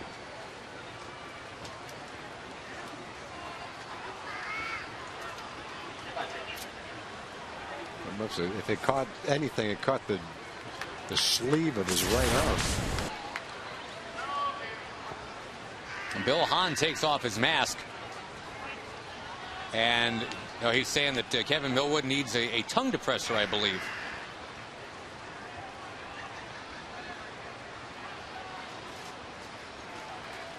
So out comes Jamie Reed with the tongue depressor kit.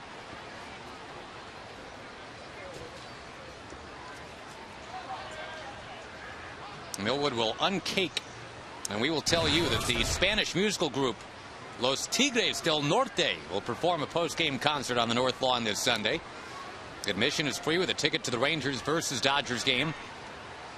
972 Rangers, number to call. TexasRangers.com is your online portal to see the Rangers against the Dodgers, and check out Los Tigres del Norte.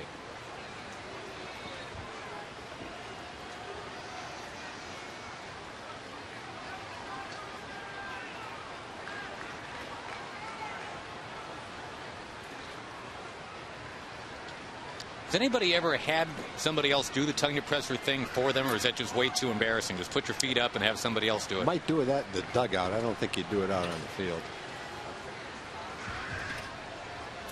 They've got a little pad right behind the mound that's supposed to accomplish that. You see that white thing with the little spikes on it? Evidently it's not working. That clay on the mound, once it gets caked on your cleats, I guess is tough to come off. Won't come off with those little rubber spikes there, although that's what they're for.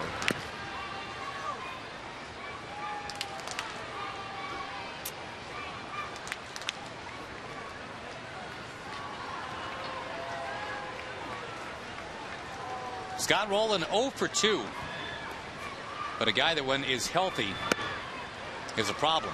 And he is getting healthy. He had that back issue earlier.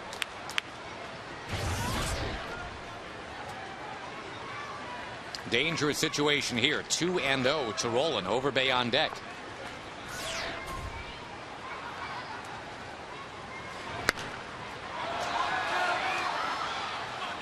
Could you allow me to make one quick fashion comment?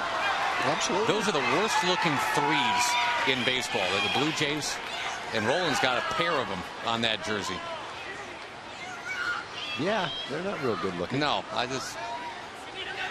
mean, if you want to take it a step further, with all due respect to the Toronto people, the whole uniform doesn't do a whole lot for you.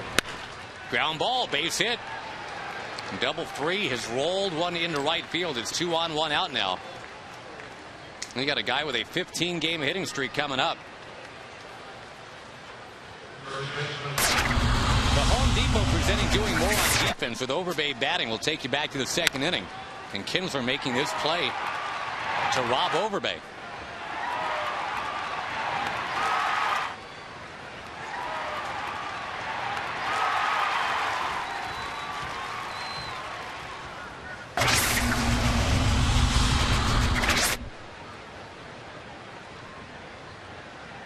Longest current hitting streak in baseball right now is Overbay's. It is stalled at 15. If he gets it to 16 here, the Rangers are in trouble. Slowly hit. Michael Young, one play, first base, got it there. And that sets up the key at bat of the night right now. It's going to be Kevin Millar against Kevin Millwood.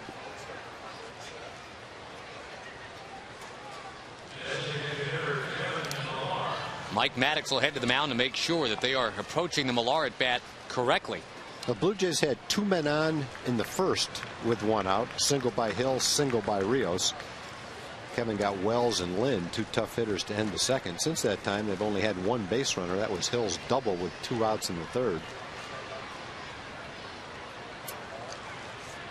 Millar's had a little bit of success against Millwood in the past.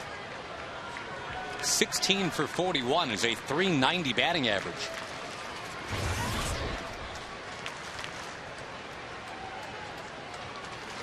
As we've discussed with Millar in this series, he's a guy that doesn't hit a lot of baseballs on the ground. He hits a lot of line drives and fly balls. Rangers outfield defense kind of cranked around towards left, playing him to pull.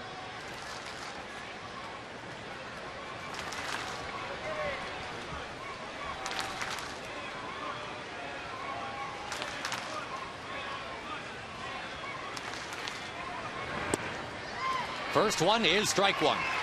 That's a cutter, slider, whatever you want to call it. Been a good pitch for Kevin tonight. As has a lot of his breaking balls. Whether it's a curveball, a slider, his changeup has been pretty good tonight too.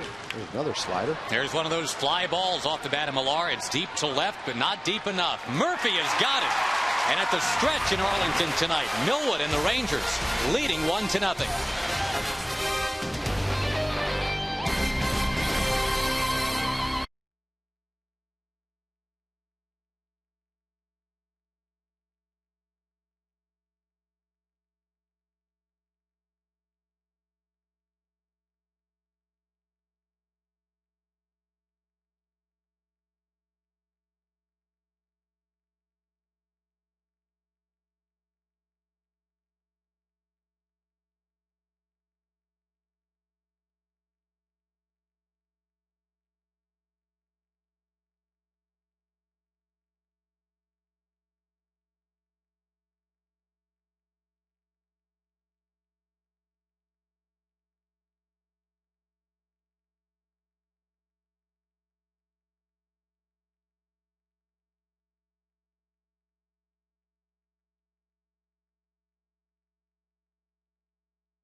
What you missed, presented by On the Border. The Rangers in the second inning had Nelly Cruz lead off with a single. David Murphy moved him along with a double.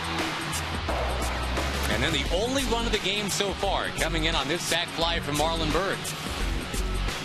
Defense has told the story from there. Ian Kinsler pitching in.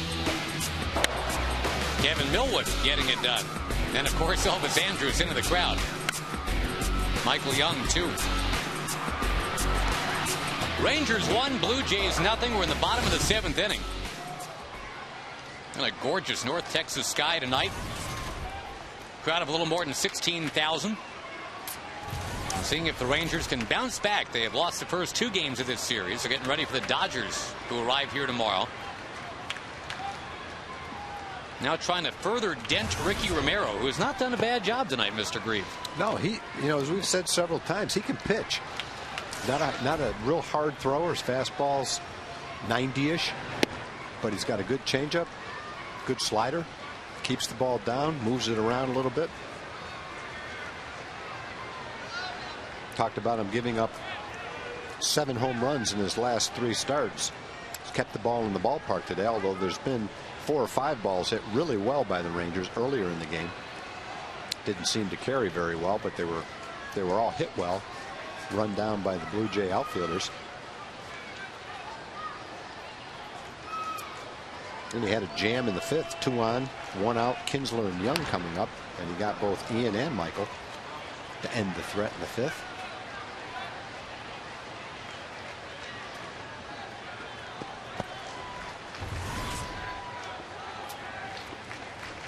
Check out your Firestone box score here for the Rangers tonight.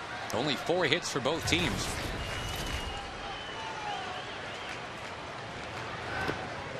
Salty works the count to 3-2 with Davis on deck.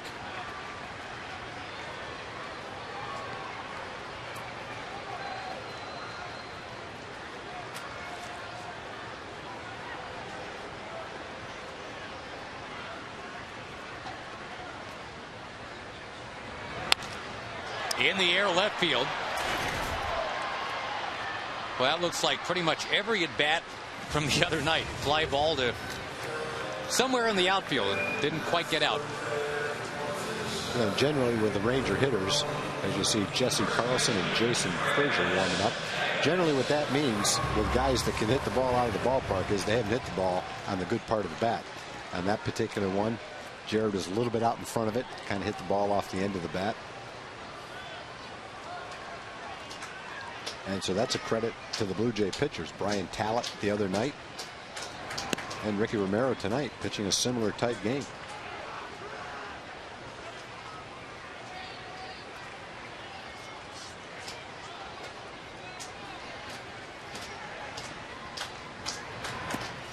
Ball and a strike, the count to Davis. He's been up there taking a little bit more early in the count, it would appear, tonight.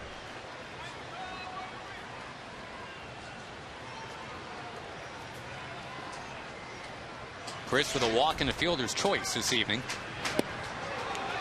And the batting average at .201 right now. I would think psychologically, right? Just important to keep it somewhere in the twos. Yeah, I'd feel that way.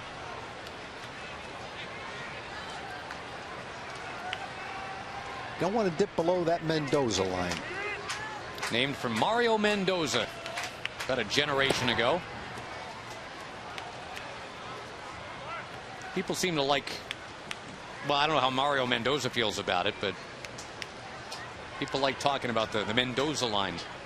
Mario played for the Rangers back in the 80s. He's a good guy, too. Was actually a lifetime .215 hitter.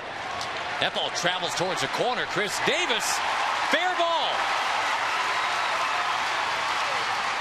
And a two-strike double. You got to love it when Chris A goes to the opposite field and B gets it done with two strikes on him. That is just his 10th two-strike hit all year. He had been 9 for 125. Batting average of .071. Well, the key for Chris is what he did in that at bat. Take the pitches out of the strike zone and don't try to pull the ball. So he worked the count. Got a curveball. Wasn't a terrible pitch. It was up a little bit, but it was out on the outside corner. Then go with it. Don't try to pull it. Ricky Romero at 99 pitches is done. And the call to the bullpen right now as they go and get Jason Frazier.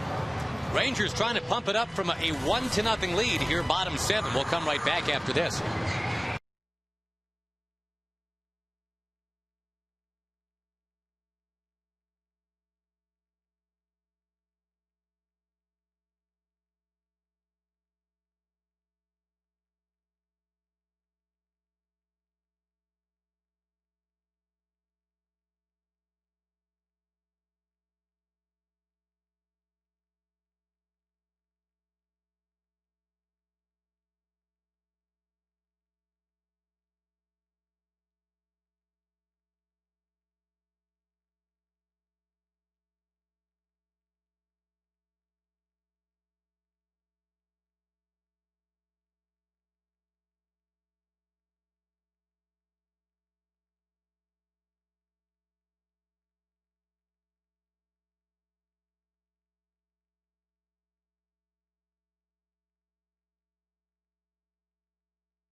Here in front of a little more than 16,000 at the ballpark tonight.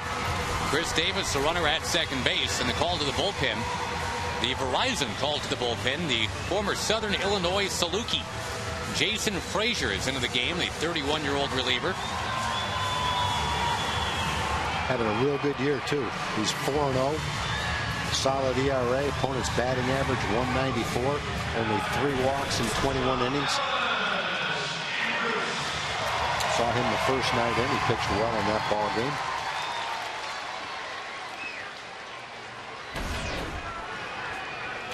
Toronto's bullpen is a definite strength, even though B.J. Ryan, the closer they gave all that money to, has struggled here in 09.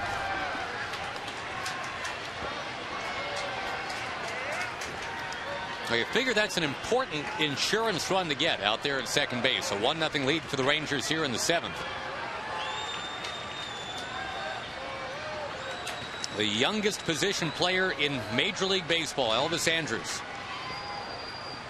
Worked the walk last time.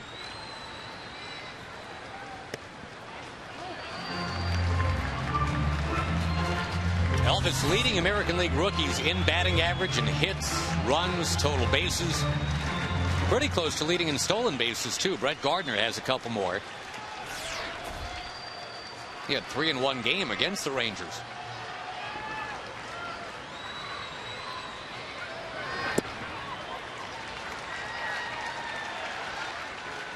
The Rangers will be tested these next few weeks. Josh Hamilton on the DL, not expected back until around the All-Star break. Maybe a little bit past that. Other guys have got to pick up the slack.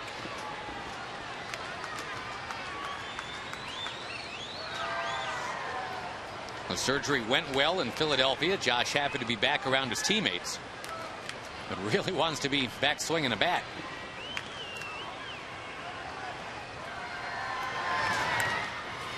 Two and one, the count to Andrus.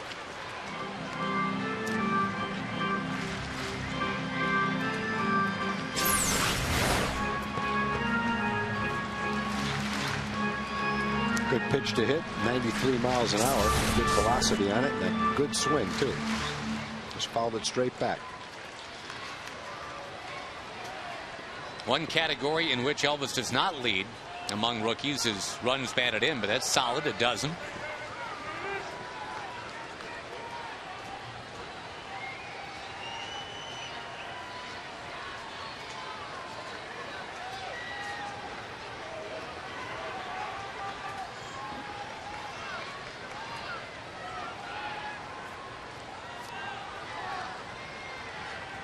You see what Chavez just did? He just reached down and got some chalk.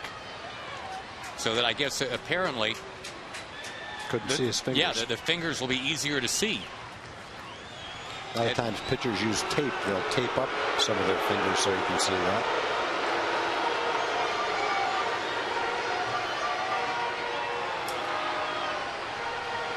Just making sure they're together on the signs. They change with a man on second base who can see in for the signs if he chooses to. Some catchers have been known to use whiteout on their fingernails. Sure.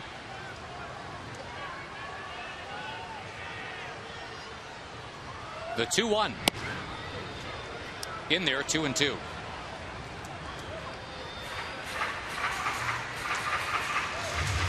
The Mariners are winning tonight. The A's have already won. The Angels are losing. And here are the Rangers ahead by a very slim margin, 1-0. Andrus pokes it. Rolen surrounds it and throws him out. That is kind of the scouting report defensively on Rolen. He tackles balls, kind of like a big panther. And not a lot gets by him.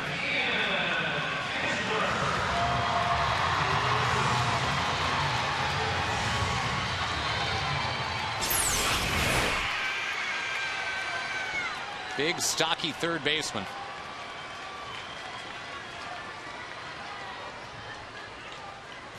Now the inning is left to Kinsler.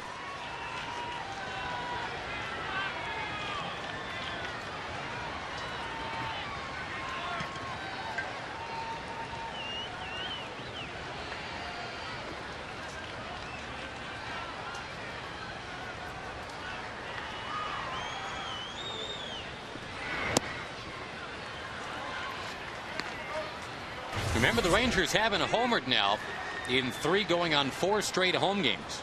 A very unusual power outage.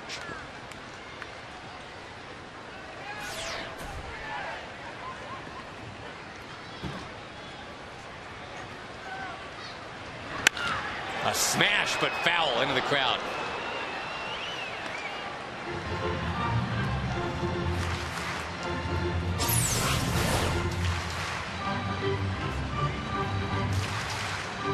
Middle into Ian Kinsler. That's what he does. He just turns on him.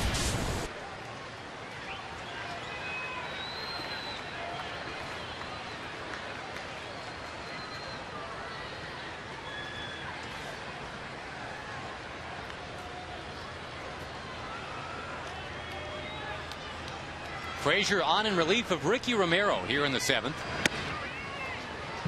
Gets it on the inside corner to Kinsler. Frazier almost got hit in the head with that ball back from the catcher. I don't know if he wasn't looking or if it came back a little faster. Boy, right at the top of the zone. Catcher. Watch Frazier. Oh, we cut it off too soon. I'll take your word for it, though. Hey, he almost ducked while he was catching it. Outside, 2-2.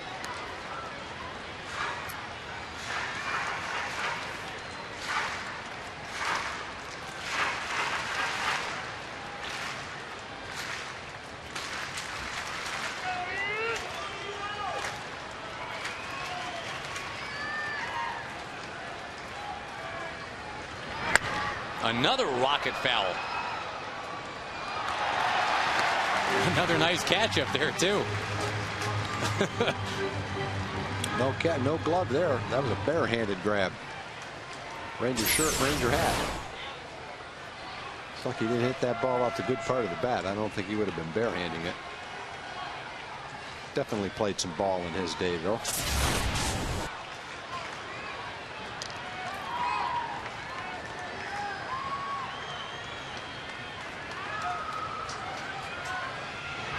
Got him. Frustrating night for Kinsler. And mostly for the Rangers, but they've got one run, and so far that's been enough.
We go to the 8th inning. Let's flash you back. Our Coors Light freeze cam. Check out Elvis Andrus reaching in. And the fans steadying Elvis Andrus to make sure that indeed that's a catch. Every little bit helps. The Rangers lead 1-0. Joe Inglet set to pinch in here to start the 8th. Kevin Millwood continues on the mound. He's thrown 92 pitches. And about 2 out of 3 pitches have been strikes from Kevin Millwood so far tonight. He's got that ERA down to about 2.7 for the year now. In search of his 6th win against 4 losses. He has not had a lot of run support at all. Big friendly hop for Davis. That'll work. 2 pitches to get 1 out here in the 8th inning. And for the first time, action in the Ranger bullpen behind Millwood.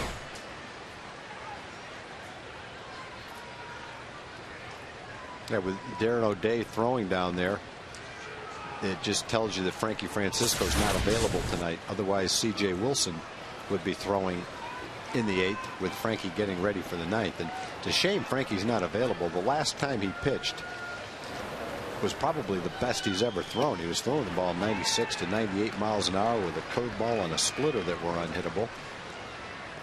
And next day his arm was bothering him. That's a shame the way he was throwing the ball, and hopefully just a matter of a few more days before he comes back.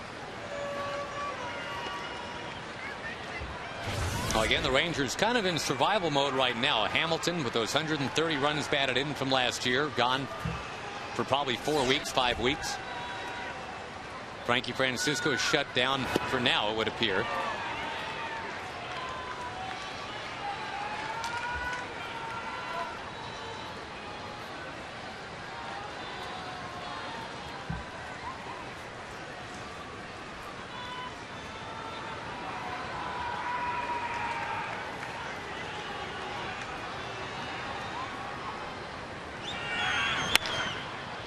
Andrews can't get it.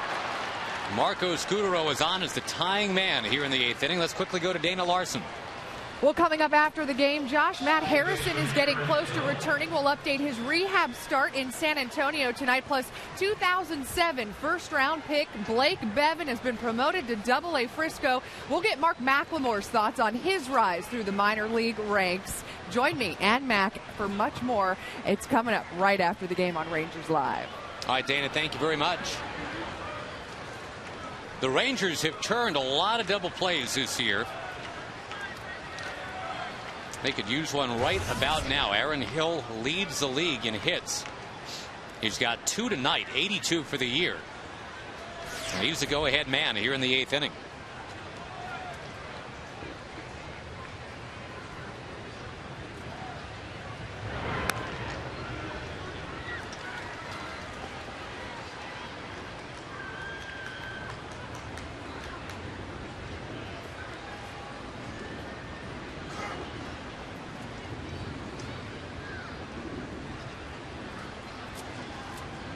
Young guards the line at third.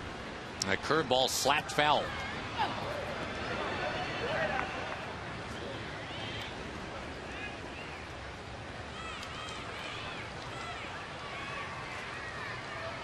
Millwood's about to go where Ricky Romero did not. That's to a 100th pitch of the night. Romero certainly pitched well. 99 pitches, got him through what, 6 1/3. He allowed only 5 hits.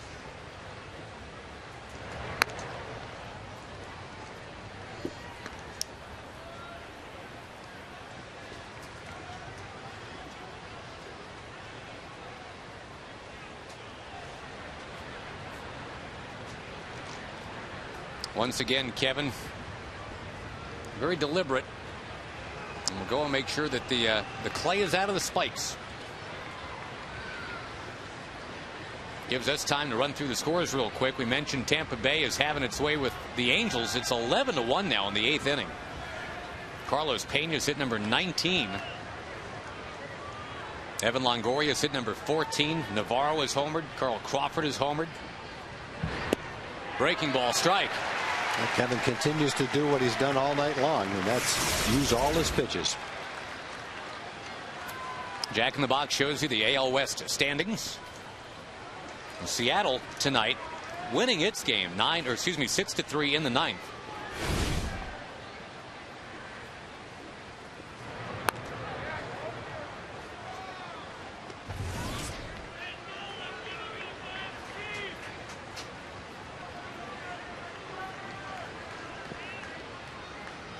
Boy, that's pretty consistent right there, huh?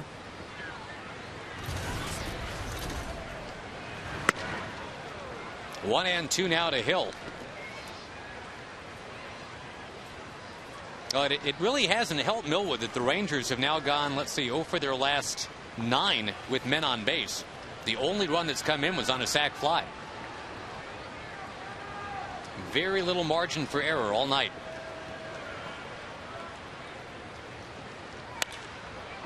Breaking ball, hammered foul.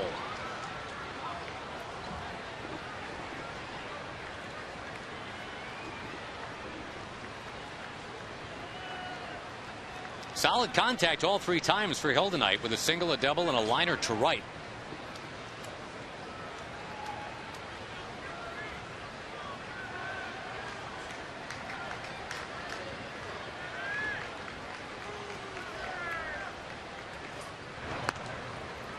They are correct to pay attention to Scutaro over there.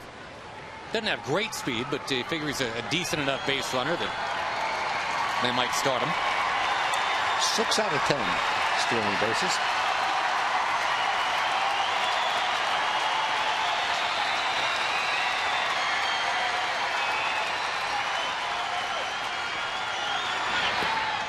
Nice stop by Saltalamacchia.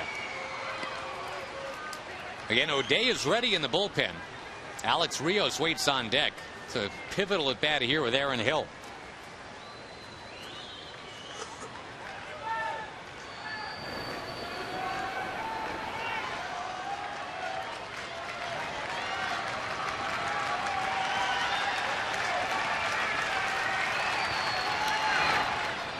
Runner goes. Saltalamacchia throws it into center field, but Scudero stays put. That could have been bad. Scudero could not get up and advance, though. That's simply a wild pitch. A good job by Jared, too. He kept the ball in front of him. And it's a good job base running by Scudero. As soon as he saw the ball in the dirt, he took off.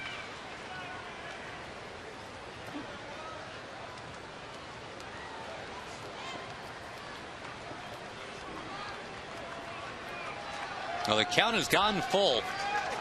It was 0-2. Now it is 3-2 to Hill with Rios and then Wells to follow.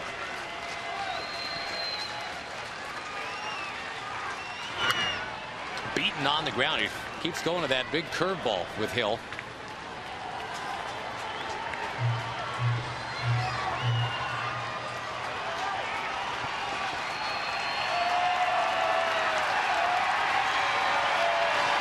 No strikeouts for Kevin Millwood tonight. We're in the 8th inning.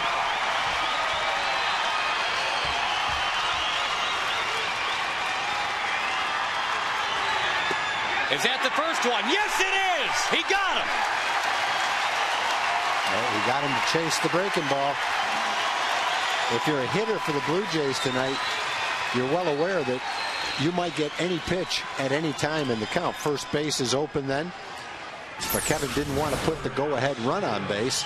He goes to the curveball, throws it a little bit out of the strike zone, and gets Hill to go through the strike zone trying to check his swing, and he gets the strikeout. That was close. Wow. The first 28 to the plate avoided the strikeout, and then Aaron Hill does strike out. Ron Washington comes to the mound.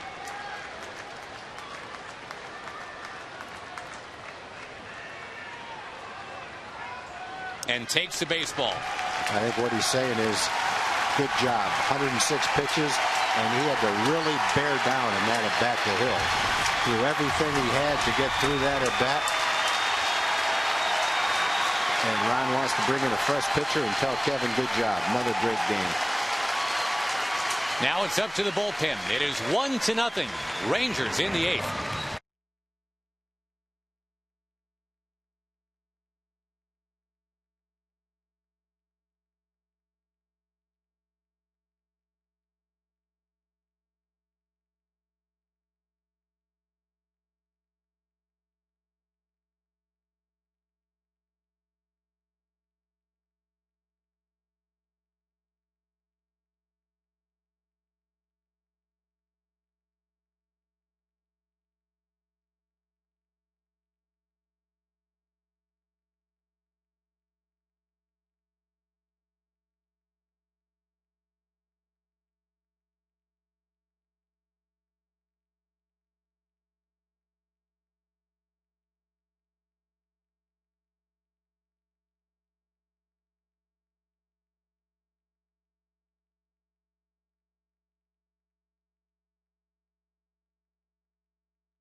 of 25 times. Currently, the Rangers have Ian Kinsler leading at second base. Josh Hamilton is among the top 3 vote getters in the outfield. Michael Young, Elvis Andrus, we should put Saltalamacchia on there too. He's second at catcher. Young is third at third base. Elvis Andrus third at short. Best player in the league right now is Justin Morneau. You think so, huh? I think so. Hopefully Darren O'Day is the best pitcher in this game for at least the next 2 minutes. He's got to deal with Alex Rios. You got the tying man at second base here in the 8th. You said it earlier, Josh. There's no margin for error. The Rangers have only 1 run, and the Blue Jays with the tying run in scoring position. And you got the 3rd place hitter right now. Go get him. He goes after him. Elvis Andrus has the baseball. And it stays 1-0 Texas.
Rangers, and Michael Young among the many who knows that it's time to get this offense cranking again. Our Geico quote, and it is about making adjustments, I would think, and the energy, I think Michael is right, frankly just really wasn't there the first couple games of this homestand. Of course, the very solid Toronto pitching probably has a lot to do with that too, but here's Michael trying to get something going in the bottom of the 8th. The Rangers have a sac fly from Marlon Byrd back in the 2nd. That's the only run of the game so far. Rod Barajas, a former Ranger, taking over as the Blue Jays catcher now. Remember, they lifted Chavez for the pinch hitter Joe England.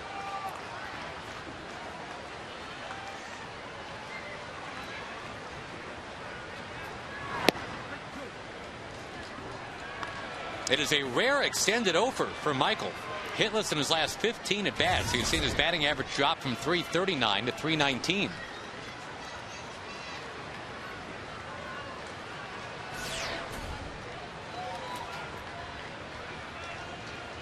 Andrew Jones on deck. Michael fouls it into the crowd. Nice catch. First row mezzanine. Reaching over to make that play.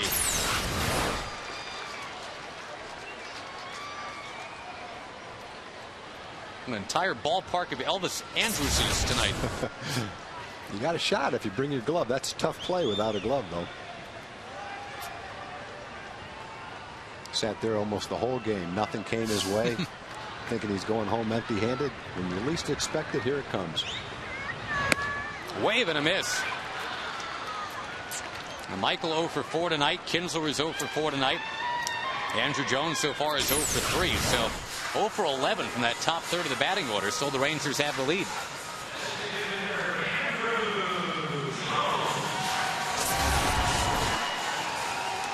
Well, the team kind of cooling off offensively right now, what it tells you is sooner or later they're going to get hot. And if you can kind of hold your own right now, depending on the pitching and the defense, eventually good hitters are going to get hot. And when they do, good things will happen. But you have to play through those spells where you're not hitting, and that's where the pitching and the defense comes in. Without the pitching and the defense, every time you go cold, you start to lose. But if you win a game like this without much hitting, that's a nice shot in the arm.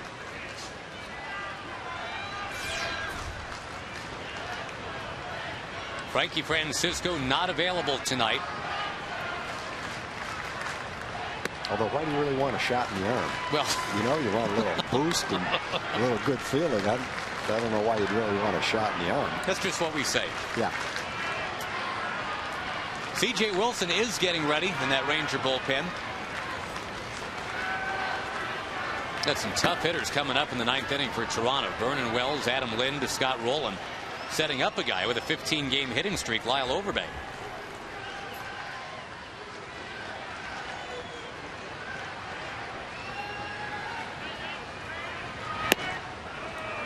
If the Rangers do not homer by the end of the game tonight, this will be just the second time in the last 10 years that the Rangers have gone 4 home games in a row without putting the fireworks in the air.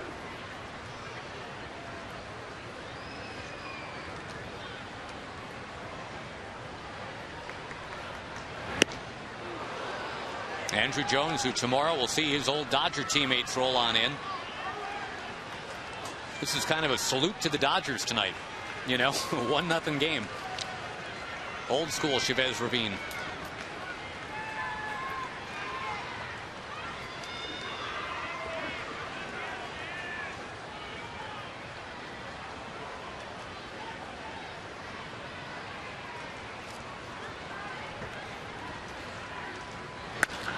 High drive from Andrew to right. So again, this top third of the Ranger batting order hitless, 0 for 12.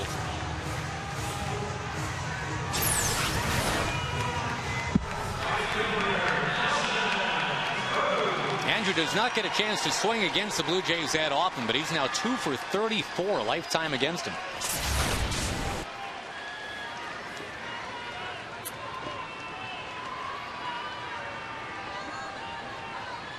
I'll see if Nelly Cruz can muscle up. He's one of the top home run hitters in baseball right now. He's got 17 home runs.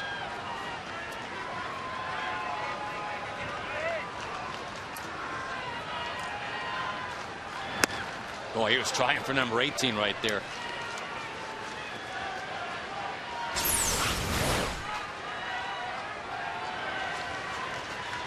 Well, Frazier has a very effective fastball. It's got solid velocity. And the Rangers having a hard time catching up with it. Struck out Kinsler and Young with 2 fastballs. 15 out of 21 pitches have been strikes from Frazier. And you're right, Tag, a lot of fastballs.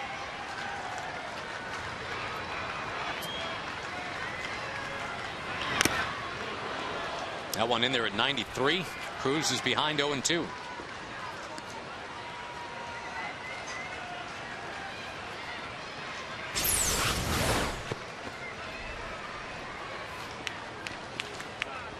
That one rattling right off Barajas.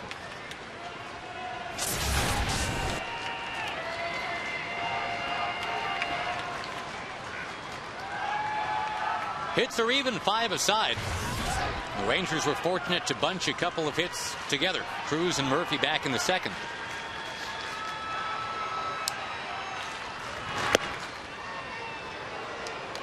Didn't miss by much, 1-2. And again, it's 4, 5, 6 in the batting order coming up.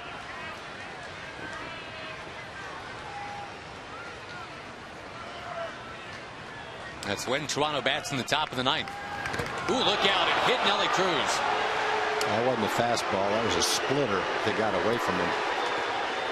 Hopefully it didn't hit him in a bad spot. Still 84 miles an hour.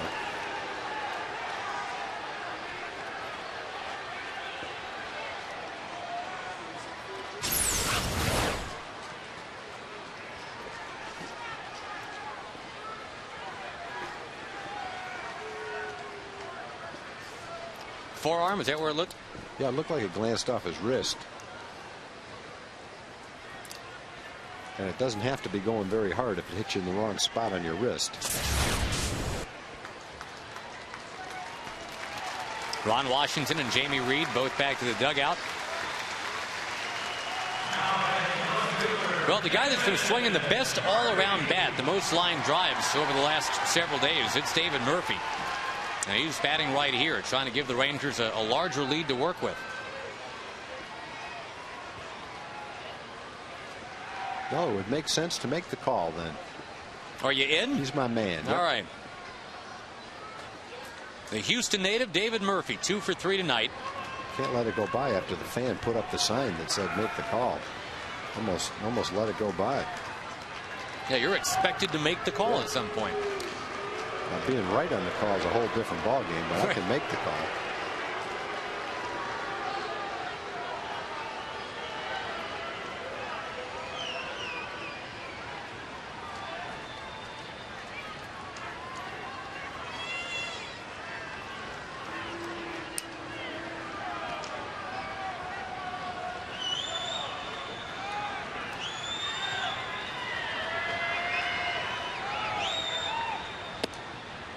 Outside 1-0. Rangers need one of those innings that Bobby Valentine's team got last night. Bobby V's team in Japan had a 15-run 6th inning on the way to a 23-2 win.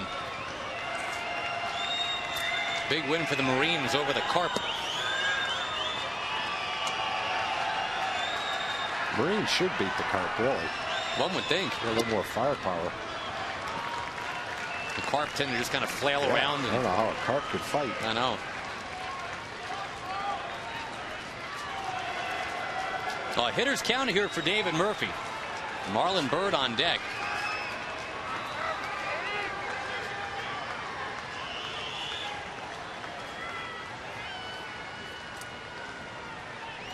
Runner goes. Barajas can't find the handle, and stealing his 10th base of the year is Nelly Cruz. Fun to watch Nelly play. He's a great combination of speed and power. He can run the bases. He can hit, and he can hit for power.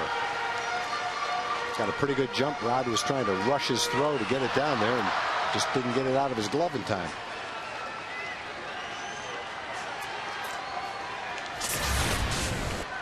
Now a little base hit to the outfield gets the job done. Murphy does have 2 of the Rangers' 5 hits tonight.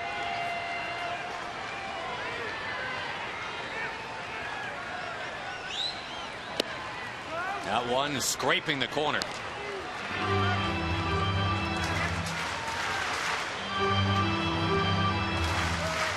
It's not exactly been a quickly played 1-0 game. The pitchers, all of them really, have been fairly deliberate.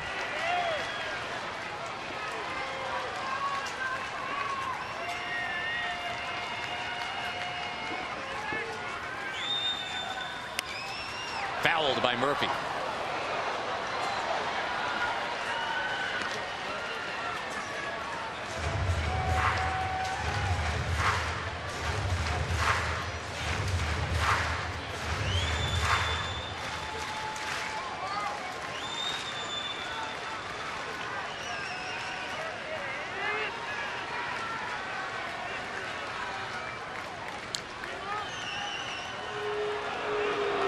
Been a lot of this. Barajas out to talk to Frazier. They've got 2-2 up on the scoreboard. We've got 3-2. And okay, now we got it. It is 2-2. That does make a bit of a difference here.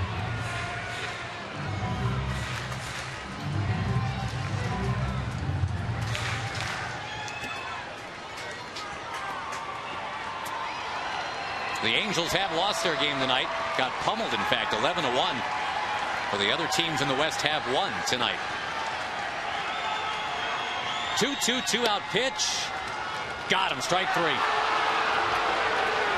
And now it is up to C.J. Wilson. The Rangers lead the Blue Jays at the end of 8. It is 1-0.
Texas Ranger Baseball brought to you by Southwest Airlines. Go to southwest.com, grab your bag. It's on.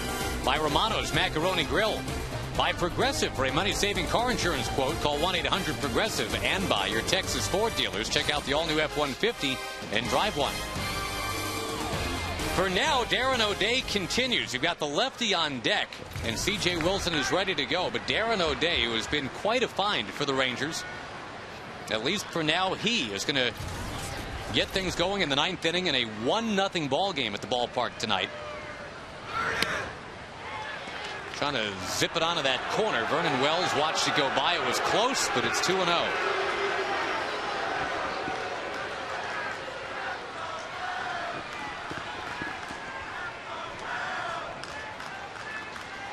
Tough hitters here in the 9th, starting with the Arlington native, Mr. Wells. And that right there, I think, Tag, is the equalizing pitch from Darren O'Day. Has been since the Rangers trotted him out there the first time. He gets such good movement on that sidearm sinker that he throws, as well as the sidearm sweeping slider that he throws. It's tough to center the ball against him. Tough to get it off the good part of the bat. That was a 2-0 pitch, but a good one. Down and sinking. And Wells fouls this one away, so O'Day draws even. Not a done deal that Wilson would come in for Lind, I guess, Tag. You've got Roland after that, who's right-handed, and keep in mind Lind is 2 for 2 lifetime against C.J. Wilson. Lind is the lefty in the equation here. Well, if he doesn't come in, it's only because Ron is so happy with the way that O'Day has been throwing the ball. There's another great at-bat for him. Gets a tough hitter in the middle of the lineup. Little weak pop-up. Yep. But with the home run threat here, I would say Ron's going to go to the lefty. Darren O'Day retires both men he faces. One to end the 8th. One to begin the 9th.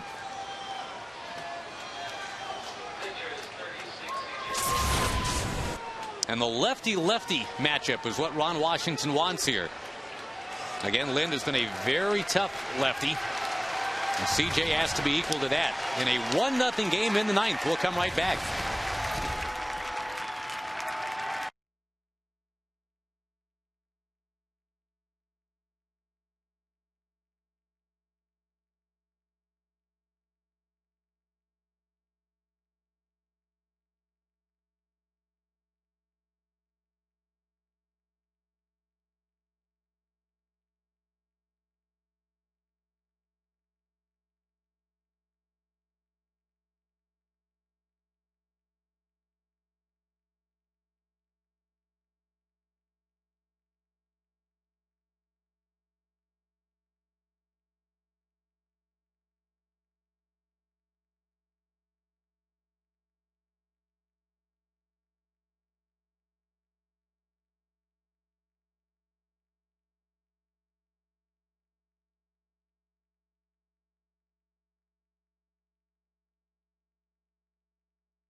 He's hit really well against left-hand pitching this year. He's hitting .313 against lefties. His power numbers aren't quite as great, though. So you haven't really eliminated or reduced the chances of him getting a hit, but you have reduced the chances of him hitting a home run. His home runs per at bat are not the same against lefties as they are against righties. And so that's what managers do, play the percentages. Yep. The outfield deep. Ron Washington trusting that C.J. Wilson can keep Adam Lind in the ballpark here. Gets ahead of him 1-2. Nice play. Another nice play. What a night of plays. From Elvis Andrus on up. Yeah, that's kind of a leaping barehanded grab. Have a beer. I think he's had that. 1-2 the count to Lind. That is foul. Remember, Lind already has 3 home runs in the first 2 games of this series.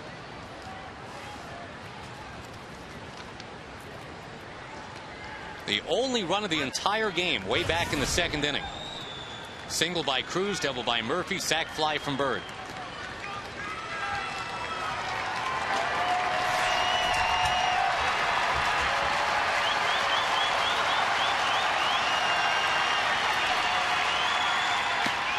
That one running in, 2-2. Millwood stands to get the win.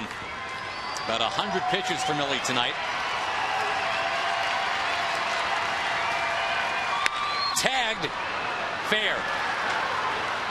Lind still has never been retired by C.J. Wilson. He has doubled with 1 out and 2 strikes on him. And now Scott Rowland to the plate. Hung him a slider right there. Tough not to hit that pitch. Trying to throw that ball down and away. And it stayed on the inside part of the plate, right down the middle of the plate. That's the kind of pitch that he could hit out of the ballpark. Fortunately, he didn't get it up in the air. Now, in getting to second base, CJ's been getting a lot of double plays this year, but the ground ball double play now not an option. It's the league leading 22nd double of the year for Lind. We've got a left-hand hitter coming up next. Rowland is a .390 hitter against left-handed pitching. A lot of base hits to right field by Rowland in this series. And then Millar comes up after Overbay, and he's obviously a pretty good right-hand hitter against the left-hand pitcher.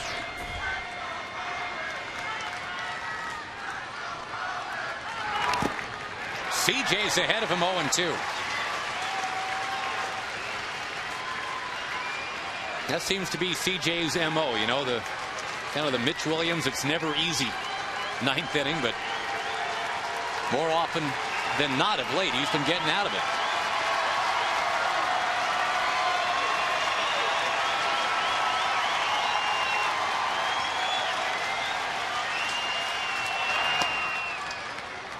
One and 2.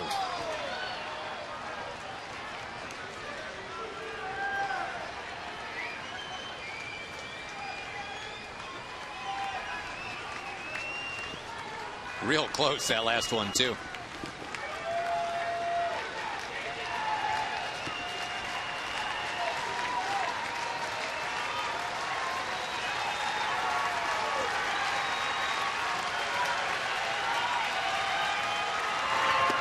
Rowland strikes out, 2 down. Now, Rowland's not an easy guy to strike out either, but he threw him a good pitch right there. Threw him a changeup, and he was way out in front of it.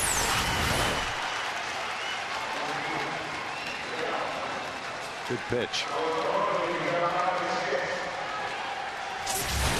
Well, now you still got to get Lyle Overbay, who's got a 15-game hitting streak in jeopardy. Well, CJ gave up the double to Lind on a pitch he'd like to have back, but he came back and got a tough hitter in Rowland, pitched him tough and struck him out on a changeup. A pop-up. Saltalamacchia coming over. And can't get to it. It's just strike 1.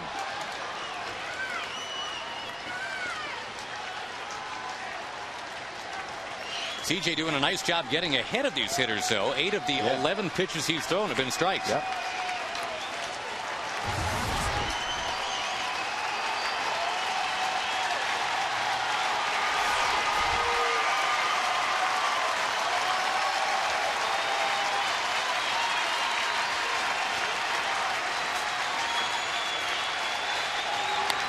Bouncing ball heading up the middle, but Andrus won't let it get there. Ball game!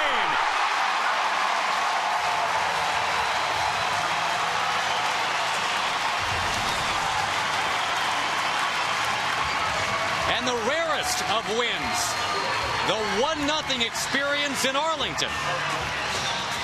It gives the reins.